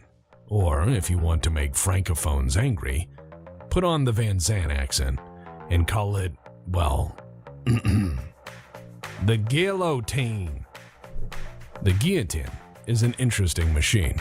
It came out at the turn of the century in 2499 and was the hegemony. Intended use like the Baron with legs, but it works. His chief heavy mech. It was, well, a heavy mech. It had a large laser, 4 medium lasers, and an SRM-6. It was mostly average and okay. Based on my evidence, the design notes suggest that it stands out for being exceptionally nimble. No, Box. Which, if war were ballet, would mean something. But war isn't ballet. War is, in fact, fucking murder. Oh! The legendary Thunderbolt, on the other hand, itself a timeless classic, rolled off the line in 2491. It's a common enough mech these days, despite advances in technology, and is a reminder of what a 65-ton mech should be. The Thunderbolt is a great mech, and stands easily alongside the Warhammer as a masterful weapon, crafted in a more civilized, if not truly wealthier age. I gotta say, that's the Thunderbolt, and this is quite simply put, one of the best looking, ugliest fucking things I have ever seen. It's beautiful, but it's hideous to look at. Okay? It's beautiful, but it's hideous. The Koche, if I'm even saying The that right, fuck was a is Capellan that? take on trying to make it Capellan. Never mind. a heavy mech in 2504. It was fast, but lightly armed. Exactly, It had Rian. an autocannon and 2 medium lasers on a heavy mech. It had decent armor, but only 10 heat sinks. By the succession wars, these things had thankfully largely faded into obscurity, where they belong. That thing looks fucking stupid. It's almost as stupid looking as the Destroyer. I mean, as the Scorpion. Against these peers, though, the Warhammer is measured against the cruelty and impact of 500 years of conflict. From the outer periphery to Terra, you can find Warhammers. From noble-born tyrants to jumped-up privateers, you can find Warhammers.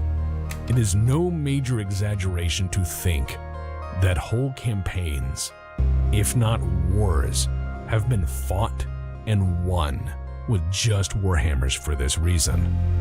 It's a damn fine mech, and it's good enough for most things. That and it being cheap is why everyone seems to still have so goddamn many of them. Historical impact. When I try to evaluate and weigh Anytime I hear this music, I'm just waiting for something hideous to happen. the historical impact of most mechs, I can find a bare handful, a baby's handful of pilots who have made it excel where most others have made do, and were lucky, if anything, to survive. Prince and pauper alike enjoy its robust design, reliable performance, and ease of use as a weapon system that's forgiving, easy to learn, and rewarding to master. One that has stood the test of time, of successive generations of warfare and battle theory, and remained a viable weapons platform throughout, The Warhammer has cemented its place in the heart and stables of mech warriors throughout the Inner Sphere, and well beyond. Further, the Warhammer's common usage allows us to examine a common mythos among mech warriors. The question of someone being a legend in a mech versus being a legend because of one. While imperfect and falling short for every battle task there is, and being middling in things like rapid assault without major refits, the Warhammer has been at the centerpiece of more history than most mechs could ever hope to be, because regardless of how bad things truly got, the Warhammer was always ready. I acknowledge fully that it is a perfect machine for a bare few legends, but most importantly, it is perfectly adequate for almost every person. Yep. It is a mech that has been proven, generation after generation, as an easy-to-learn mech with forgivable handling. Thanks, Alan. I should watch Tex Talks History. Just be prepared to be pissed.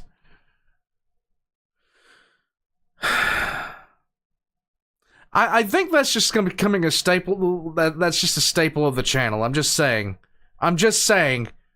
Either people want to see me get pissed off, so I rant, or something fucking stupidly hilarious. Yeah, Dr. Christmas. Yes, I remember Dr. Christmas. I remember angrily watching Dr. Christmas. It is the first in a series of classic designs later copied by every major power, as it stands, in my opinion, as the first hugely successful design built principally around long-range, reliable gunnery in the arms, intermediate weapons in the torso, and a mix of weapons to offer solutions for multi-mission operations while being reasonably inexpensive and fully within the reach of successor houses and private individuals to own and operate. The Warhammer is a pure gunfighter. That is to say, on paper, because Inner Sphere pilots, well, they don't read much. At all.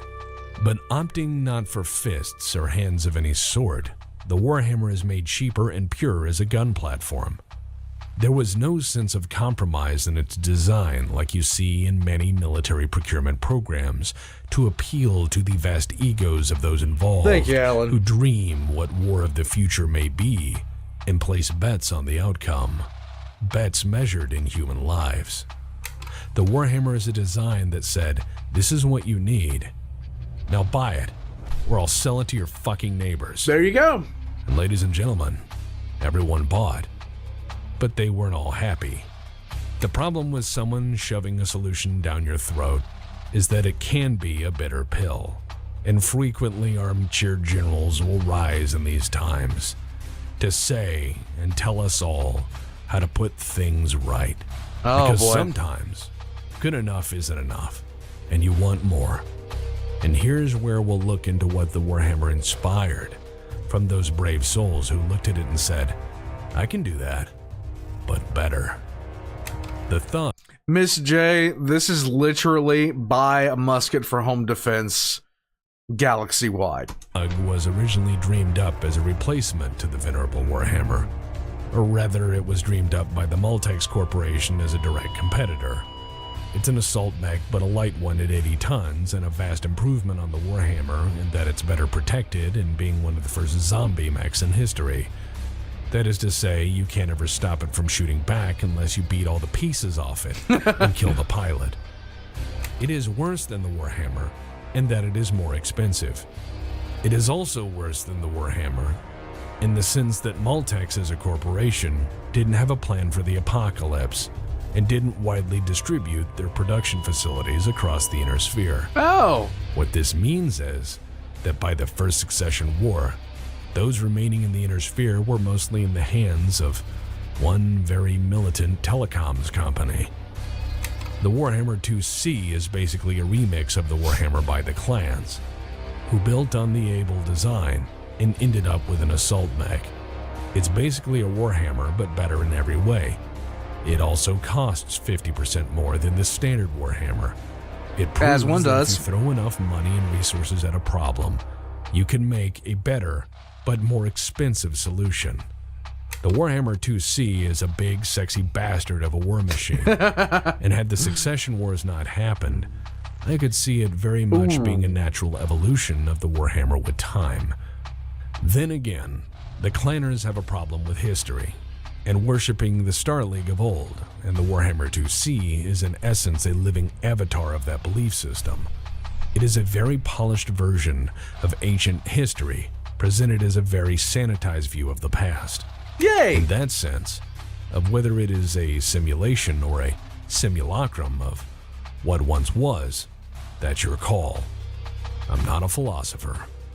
I personally think it's a worthy successor, and not all that different from the resurrection of old designs with new technology in the wake of 4 Succession Wars. And then there's the Defiant. Box. 4 rim jobs break through my defense screen. What the devil, I cry as I hop in and start up my Warhammer. Which, well, it's okay. You know those memes about how Steiners and sheer excess at the cost of, reason? Well, it turns out that stereotype comes from a place. That is and ugly. One of those places is probably the Defiance. The Defiance is mostly forgotten because of a small piece of history that perhaps I may go over in time.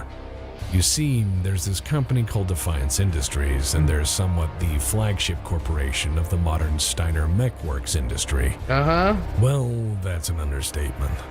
Defiance Industries sits on Miss J.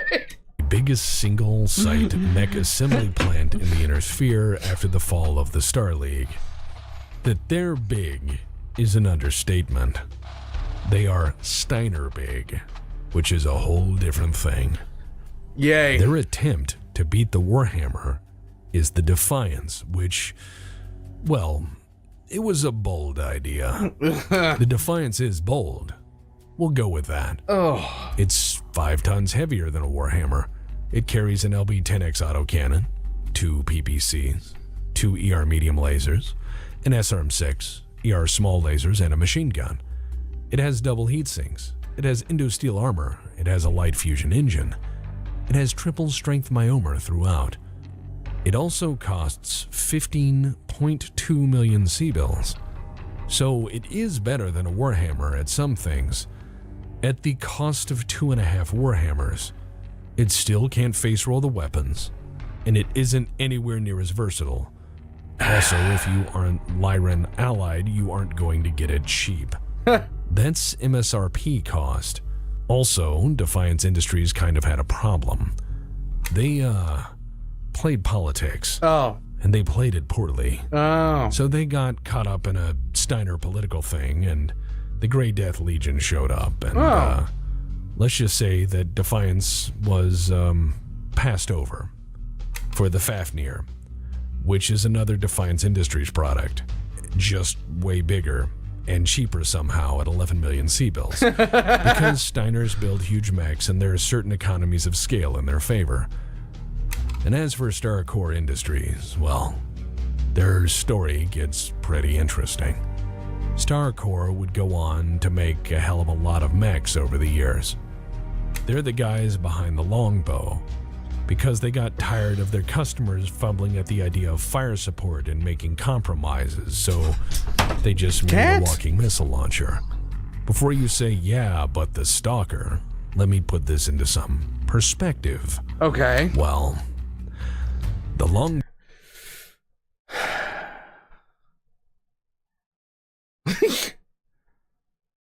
God, that's fucking beautiful.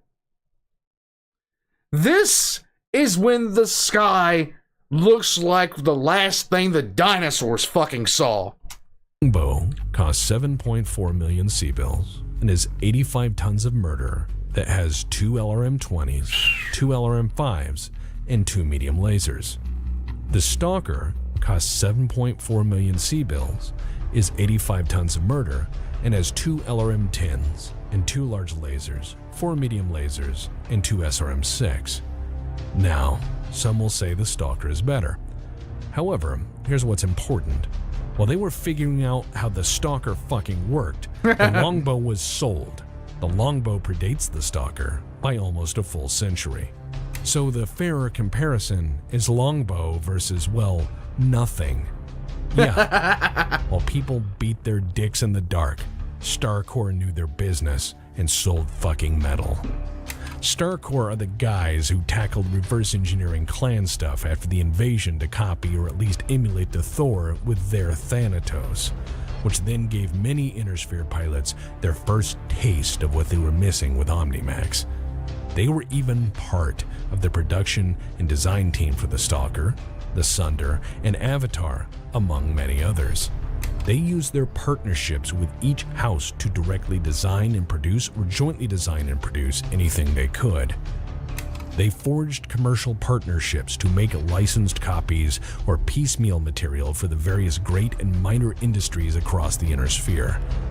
They endured because of lessons learned, and more importantly, lessons observed, implemented, and made correct with simple engineering. StarCorps is the way to do business. Yes. And while far from perfect, serves as an example of how a corporation can outlast successive governments and the years of chaos in between, while continuing to stack money in the process. The Great Equalizer.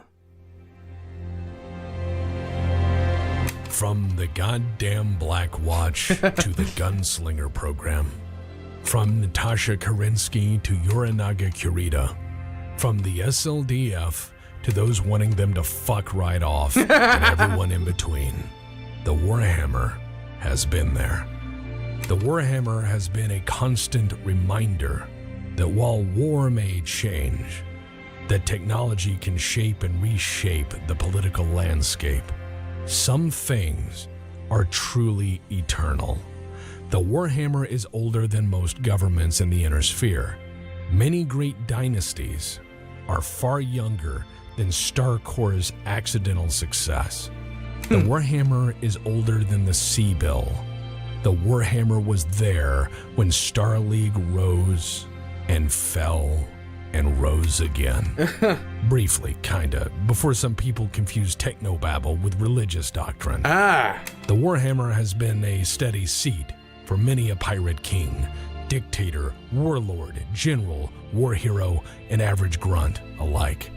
The Warhammer is eternal. And if it serves as anything in history, let us say this with certainty.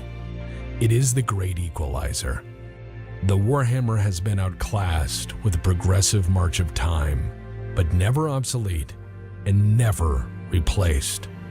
While imperfect and certainly limited, it is good enough for most everyone in most cases. The Warhammer is an example of military-industrial cooperation, not competition, and not short-selling something as a quick fix or an empty promise. The Warhammer is a break from the idea of selling the customer a prototype and desperately trying to fix it as you go before the customer finds out and hauls your ass to prison. The Warhammer is rugged as hell. It is the definition of stable. And you can find parts for it fucking everywhere because StarCorps Industries is not a bunch of people who think that every nut and bolt they make is proprietary. In fact, StarCorps doesn't fucking care what you do with a Warhammer once you bought it, because at that point, it's none of their fucking business. And for the people who cry about whether this or that design is better than the Warhammer, please know that the very best designs, the most incredible engineering solutions, and great projects mean jack shit without a proper test. Where so-called legends, like the Stone Rhino, celebrate conflict with participation trophies and endless mountains of what if, the Warhammer actually gets shit done and has stacked bodies for 5 fucking centuries. There you go. It is a weapon system with the distinction of being uncomplex, uncomplicated, and yet superbly refined. The final lesson in the Warhammer is this: better engineering isn't about solving a problem, but doing so smartly. Better engineering doesn't require 1 million proprietary parts limited to a single application. Better engineering favors simplicity. Right. It favors ease of manufacturing, ease of maintenance, ease of modification, and repair. Better engineering doesn't stand the test of a single event, but the broad scale of time. We celebrate ancient engineering for still standing despite the passage of years and the scale of human savagery. We celebrate military engineering by looking at the tool in question and realizing, after deep consideration, that it is good enough for now. And in that way, above all others, the Warhammer is truly perfect. Yes, by modern standards, the Warhammer is old. By MechWarrior standards, so am I. Perhaps that which survives is not a measure of best, but frequently good enough.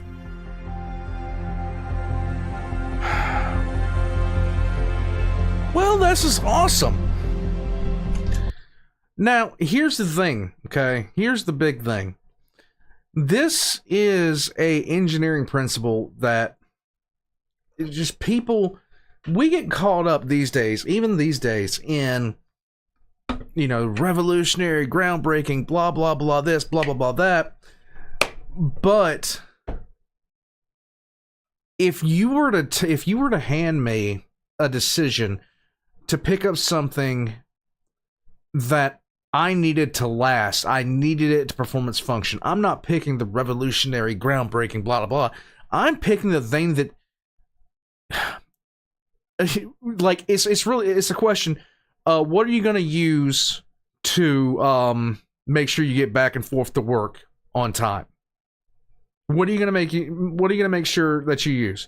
Are you going to pick up the new hoverboard, blah, blah, blah, blah, the fucky, whatever the fuck, you know, that they're selling now? Or are you going to pick up a 1980 Toyota Camry? Because that thing will never fucking die. Thank you, Alan. Yeah, I'm going to be doing the credits. We're going to be checking that out. Yes, exactly, Box. Does it work? Use the damn thing. End of lecture. All right, that about wraps it up. Class dismissed.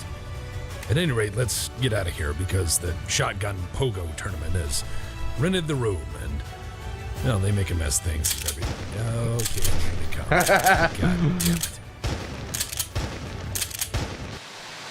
Hey, Discount Dan here. God. Now let me ask you something. Do you like money? Do you like making fast decisions which lead to money? Do you like explaining to strangers in smoky bars where you got that neat face scar? Well, have I got something for you. Discount Dan presents the new Detroit School's Pretty Good Pilot and MechWarrior Academy. There's a lot of jobs out there in the world, but none is better than MechWarrior because it's the only job where you get paid to be a professional bastard and qualified asshole. Not to mention, with the constant state of paranoia, fear, and suspicion these days, you won't have to wait long for your big chance. Here's how it works. You give me your money.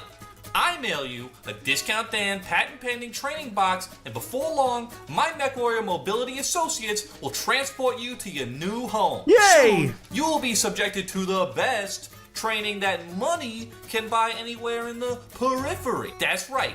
I'll teach you hard to learn MechWarrior skills like heat training, cold training, night operations training. I'm Greg Roberts, and I was an accountant, and your name is Killfuck Soulshitter, and you are here to deglove Capella.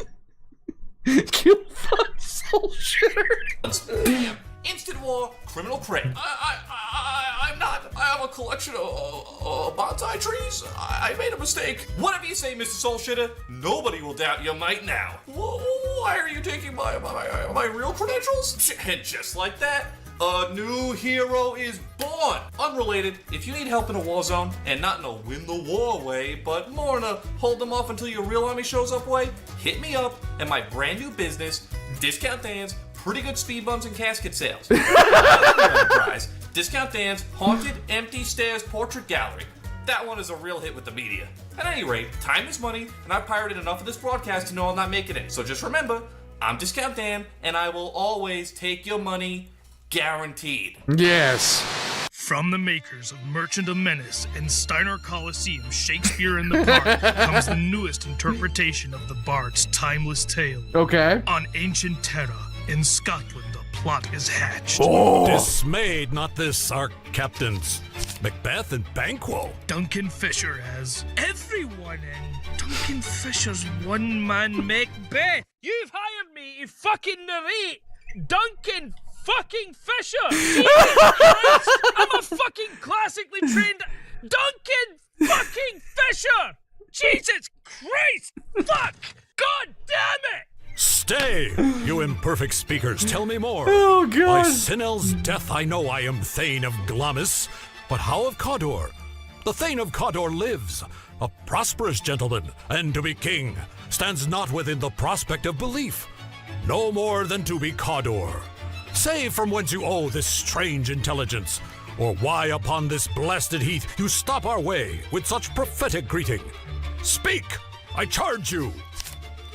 Witches vanish. You don't say that! But it says Macbeth, and I'm fucking Oh, Macbeth. God. I say witches vanish, witches vanish. Winner of the prestigious Capellan Film Union Award for most injuries on set and least faithful recreation of source material, Duncan Fisher as Macbeth. Hey, bruh, what's going on? Here's our chief guest. Duncan Fisher as Lady Macbeth. For fuck's sake. Oh, lump of fuck. They've completely fucked it. You see it? If he had been forgotten, it had been as a gap in our greatest feast, an all thing unbecoming. Seriously, fuck that guy. Duncan Fisher as Banquo. Let your highness command upon me, to the which my duties are with a most indissoluble tie, forever knit. Fuck yeah, I nailed it. Nailed the fuck out of that. Cut! Fuck! Fuck! What's the matter, Mike? You get one fucking take! We're almost out of goddamn tape! Fuck! Unedited, as was broadcast live through the Sphere for Charity. Double, double toil and trouble, fire burn and cauldron bubble. All right, hurry the fuck up and boil. The complete 16-hour experience, complete with mental breakdowns, drunken tirades, and several false promises to live better, along with some of Macbeth, half of Julius Caesar, in a scene from A Midsummer Night's Dream on accident, all for 99.99 sea bills. I believe you, Amaris, but my awesome don't. Macbeth, the Shakespeare that you just kind of did this and we couldn't stop watching. Please help pay for the extreme amount of damages he caused. 99.99 isn't all that much, and like you could invite your friends over and be like, hey, remember this? Lady Macbeth, would you say I have a plethora? The fuck?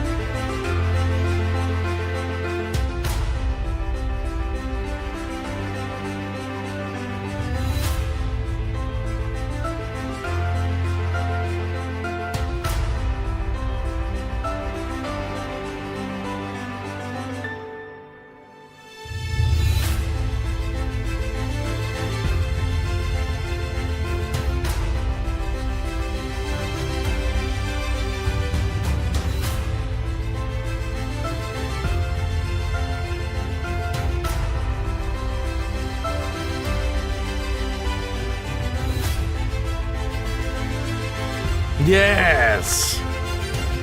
Join now, defend your property.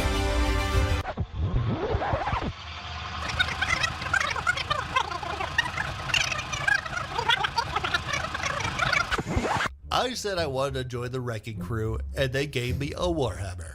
I'm an engineer. I wanted to work for the reconstruction effort. They said I'm in the militia now and to enjoy the Warhammer. Yay! I'm somewhat terrified, but for the region, the salary is very competitive and there is a healthy bed pay for the prize money. Yay! They give you the tools to be your own boss, really. They told me we can't do slip and slide no more on account of the axle grease being too expensive. And Tim, God bless you, Tim, going to the street and his nipples coming off. Wait, what? Okay, so get this. Our commander is a literal voodoo shaman type guy, okay? I thought it was all an act or something to freak the enemy out, but then he took the enemy's commander and, like, banished him to the Shadow Realms or something. Like, I saw the guy's skeleton melt, and there were screams of the damned and whatnot. Other than that, I mean, Ray's pretty cool. Great fucking barbecue, though, man. Love my job. Love you, Ray. Please don't put a curse on me. Eu me alistei pra matar vagabundo. Mas o café aqui é terrível. Então achei o café bom, peguei. Agora é só meu! I got shot 7 times, and they told me I was bad at my job. I asked for a medal on account of my sacrifice and my wounds, and they said, why? For getting shot like a dumbass? Hvad fanden er et blauer? Han satte jeg den er mægtig. Ved Odins krøllede dinglap. Nu skal jeg komme sige det, jeg tænkte. Det her sted, det er grimt. Du kan ikke købe en økse, for det lugter af mjød, der selv kan gå hjem. Og laden er lavet af norsk ulekyld. Hvad er næste? Svenske røde pølser. Jeg tager hjem. I joined Van Sant Militia to keep Van Sant free. I bayoneted a guy in training, and now I'm the instructor because I bayoneted the instructor. I was his competition for the job, and I got a Warhammer. Yeah, I quit without notice and left the system to govern the property. Would be through Cloud College. I joined Van Sant Militia as a stowaway of the dropship to escape Van Sant. I think it's really strange, but it's not. Cocaine! It's all bad. I mean, I am from Russell Hague, and I find this place. What is the word? Free beer! Oh, yes. Free Warhammers! Charming and rustic. Meet interesting people. Or not. Don't care.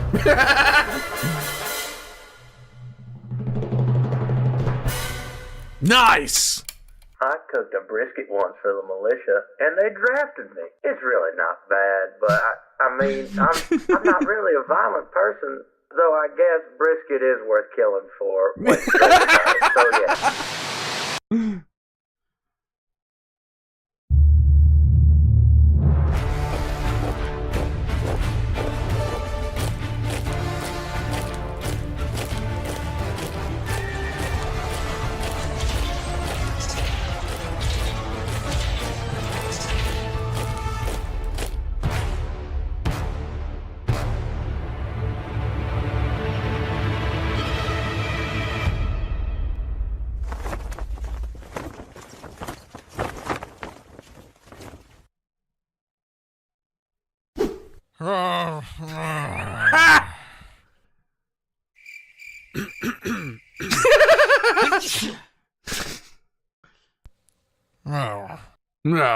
Huh?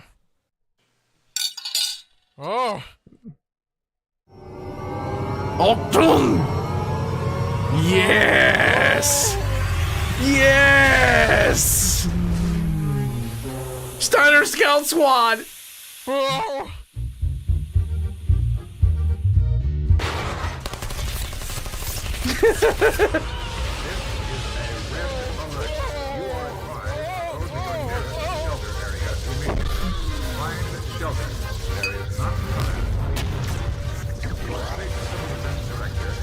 Oh my god.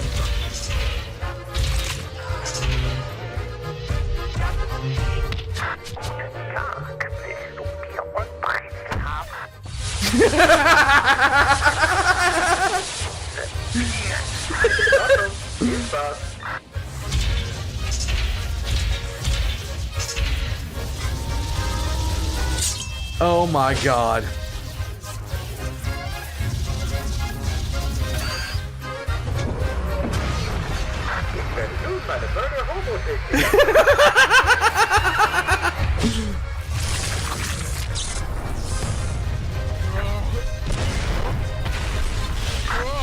Hallo kleiner Mann, hast du schon mal den Mond gesehen? Have you seen your moon? Oh my god, he macho manned him.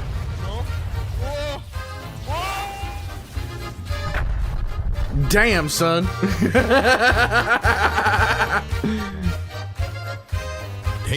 told you this money was gonna be used for dumb shit. Keep supporting me, so give an upvote for the man and pay him. Because I did. Discount Dan. The credits.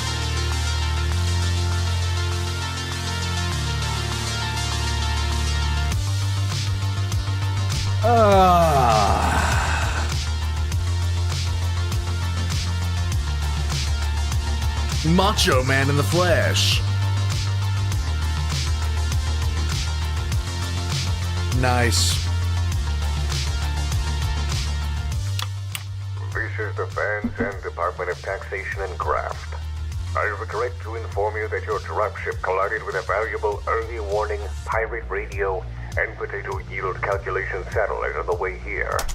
Pirate radio and potato yield calculator. As is custom, according to the books, you owe us its weight in silver and or 600 pounds of grade A beef. Wow, these books are old. I have no idea how that saves us a satellite, but it's the rules. It's And I Dorn, think yeah. I'm the only guy working here. Seriously, there's nobody else in this department. I applied and got the job to find out it had been vacant for well over 180 years. Seriously. I tried collecting taxes here and they rebranded the office as the Van Zandt Department of Taxation and Graft. After which they tarred and feathered my house from the air. Our own Air Force did it. Like it was a goddamn duty. People clapped. Worst part is children following me around and pelting me with eggs, chanting, "Taxman, Taxman, Taxman." It haunts me. It haunts I know me. you took me in and helped me to get a new life after, well, fleeing that. Hell mess. Services Nurgle dude. Nice. I appreciate it. But this job is terrible. The fortifications here are so old.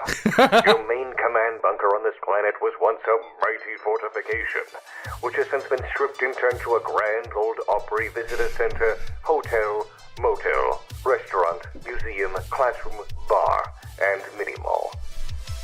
Rest assured that your indoor mini-putt golf course is in good hands and absolutely resistant to any airburst nuclear blast under 50 megatons. What a goddamn. You know what? This planet is insane. But well, why is the ice cream so good? I'm not complaining. Just frustrated. Look, just pay the fine so I don't have to bother you. Okay. I have so much to fix here. How do I sell urban infrastructure and defense fortifications to a population whose literal motto is mind your own business? Fuck me, this is thankless. I waved at a telephone lineman and he started shooting at me. But hey, at least we got people to stop stoning the man who successfully predicted the weather using science. Oh, did you hear the Marshal got his own TV show? No. You should really check it out. He's so proud. Oh, wow. That was a recording of loons and shotguns at the local lake, courtesy of the Van Zandt Nature Preserve, with a gentle, distant mandolin. Just sets the scene there. Anyway, this is Van Zandt Public Radio, the only radio station still functioning after the militia blew the disco station up. Related reminder, the bake sale for new nuclear warheads for the Space Defense Artillery Militia, Company D, is this Thursday. So come on out and buy some delicious snacks and support our troops. I know I will. Now, in traffic news, the remnants of the invasion fleet are still coming down from orbit hot and heavy after our militia reminded them that if you want to fuck around here, oh buddy, you're gonna find out. So keep a watch on the skies, folks, because what lands on your property is legally yours. Also, stay off Highway 1 because the Road Services Department is out there cutting that mad cat apart and everyone's trying to get a piece like a fucked up Christmas dinner. If Grimm's Tune recently rediscovered by the Van Zandt State Militia Archaeology Project. You know, those knuckleheads who keep trying to dig up all the Star League era shit and fuck up traffic for the rest of us. Now, it is true that General Kerensky was a great man, but he was here for about 8 minutes a few hundred years ago, and as far as I know, the only thing he did on record was to complain about the local diner before he left. Oh, he had a point though. Mabel, look, nobody likes the soup of the day. You're No. not a bad person. It's not a bad business. It's just a bad soup. Right. I mean, I hate it. People hate it. It's fucking terrible. And I'm gonna say it because it's important that you know. Anyway, look, they found something grim deep in the earth, and I wanted to share it with you guys. So, hear me out. Back in the day, back on ancient Terra, this was blood sport, right? Okay. And they'd send children, to balance on spinning saw blades suspended over a pit of flames with chanting and screaming as far as the eye can see. While these kids went in there, they fought, they died for their audience. So this crazy, barbaric, metal as fuck culture has this theme song to celebrate these gladiators, which we've uncovered from magnetic tapes stored deep in the earth. And thankfully, we have a local musician to interpret this ancient song of death. Okay. So, Mr. Goat, was it? Yeah, take us away.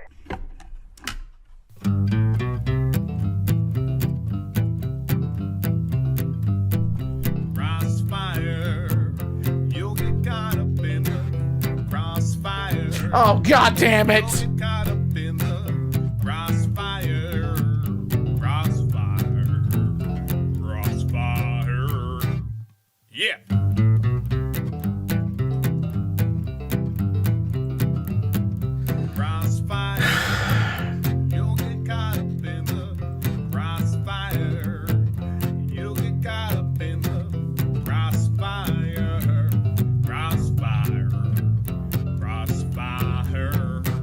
Why is this in Russian? Fucking Christ, this place is weird. Hey, what else you got? I started my tour out in October of 49. I joined a good company thinking that things would be fine. Went out to war and was hoping for riches and fame. But I'm now back in Van Zandt and planners are squarely to blame. I guess you could say that my gunnery was perfectly fine. I did my part and I managed to just hold the line. The bastards kept coming, hitting us time and again. Yay! I'm now back in Van Zandt and planners, they are to blame. Screw 'em. I managed to do my part and I just can't complain. Alan, you have a nice night, bud. War's always hell, but there's always Canopus cocaine. I was invincible, never once gave in to pain. But I'm right back in Van Zandt. For the official record. Are sure to blame. Urban Mac is above everything, awfully slow. And there's one thing about it that you probably know. An AC-10 don't do anything with the aim. So I'm square back in Your husband is not Text Talk Battle Pet. Really? Becky? Roland was a warrior from a distant K-class sun with an urban mech for hire, fighting to be done. The deal was made on Terra on a dry and windy day, so they set out for the war zone to join the bloody fray. Hey. Guys, if you're taking off, thank you for joining me. We're going to stay with this to the end. Succession war with the fingers on the trigger, knee deep in And shout out to nights and days they battled. Human Nut Harry of the 7th VA Dragoons. Killed to make a living and to get to Solaris Games. Roland the Irby jockey. Roland the Irby jockey.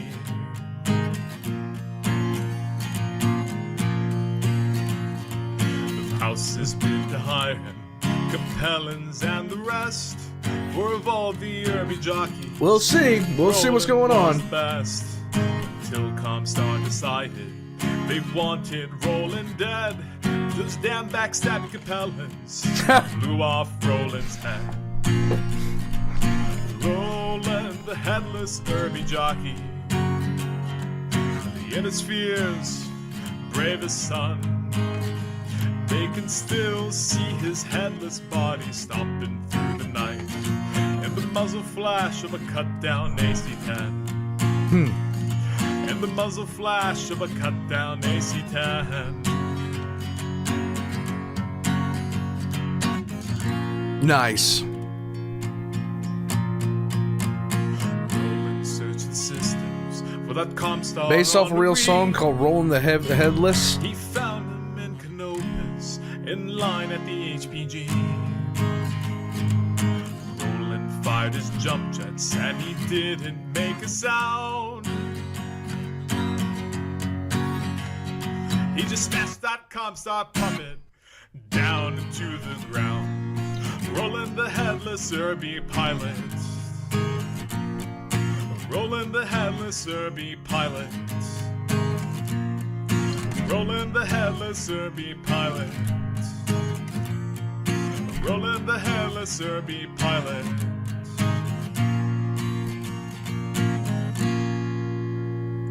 The eternal Irby pilot still wanders through the sphere. Now it's hundreds of years way later, and he's Comstar's greatest fear.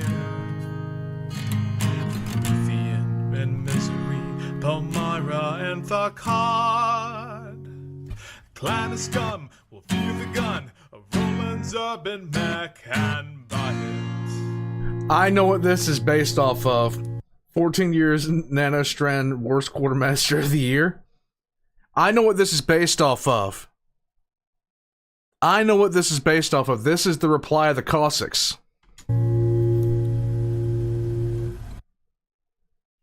Oh. Warpugs. The Warhammer. As we have learned tonight, it is a classic. It is a piece of tech that has withstood the test of time. It is the perfect example of a system that just works. A system that absolutely just works, and you don't screw with it. Guys, we could all learn from examples like the Warhammer, and the thing about it is, this kind of engineering principle is... You see it in the best warfighting materials that we have. Now, of course, when you have very specific things, you do want to go with the state of the art. You do want to go with the absolute best. But when you're talking something that is there to hold the line, when you're giving something to somebody, like, you want it to be rugged, you want it to be reliable. You want it to be able to do its job. I do not need anything. Like, I've had the same truck now for a very, very long time. And sometimes I'm asked, when are you going to trade it in? When it stops working. The reason why is because I don't need anything really flashy or expensive. I don't need it. I just don't. I just need it to work. Warpugs, thank you for joining me. I see some of y'all are taking off. Epic, you have a nice night, bud. Lich, you have a great night. I will catch you guys next time. And maybe later on this week for some gun rants. Some of Zach's gun rants. Guys, you have a great night. Have a good rest of your week. If I don't see you before then, I'll catch you Warpugs next time, okay?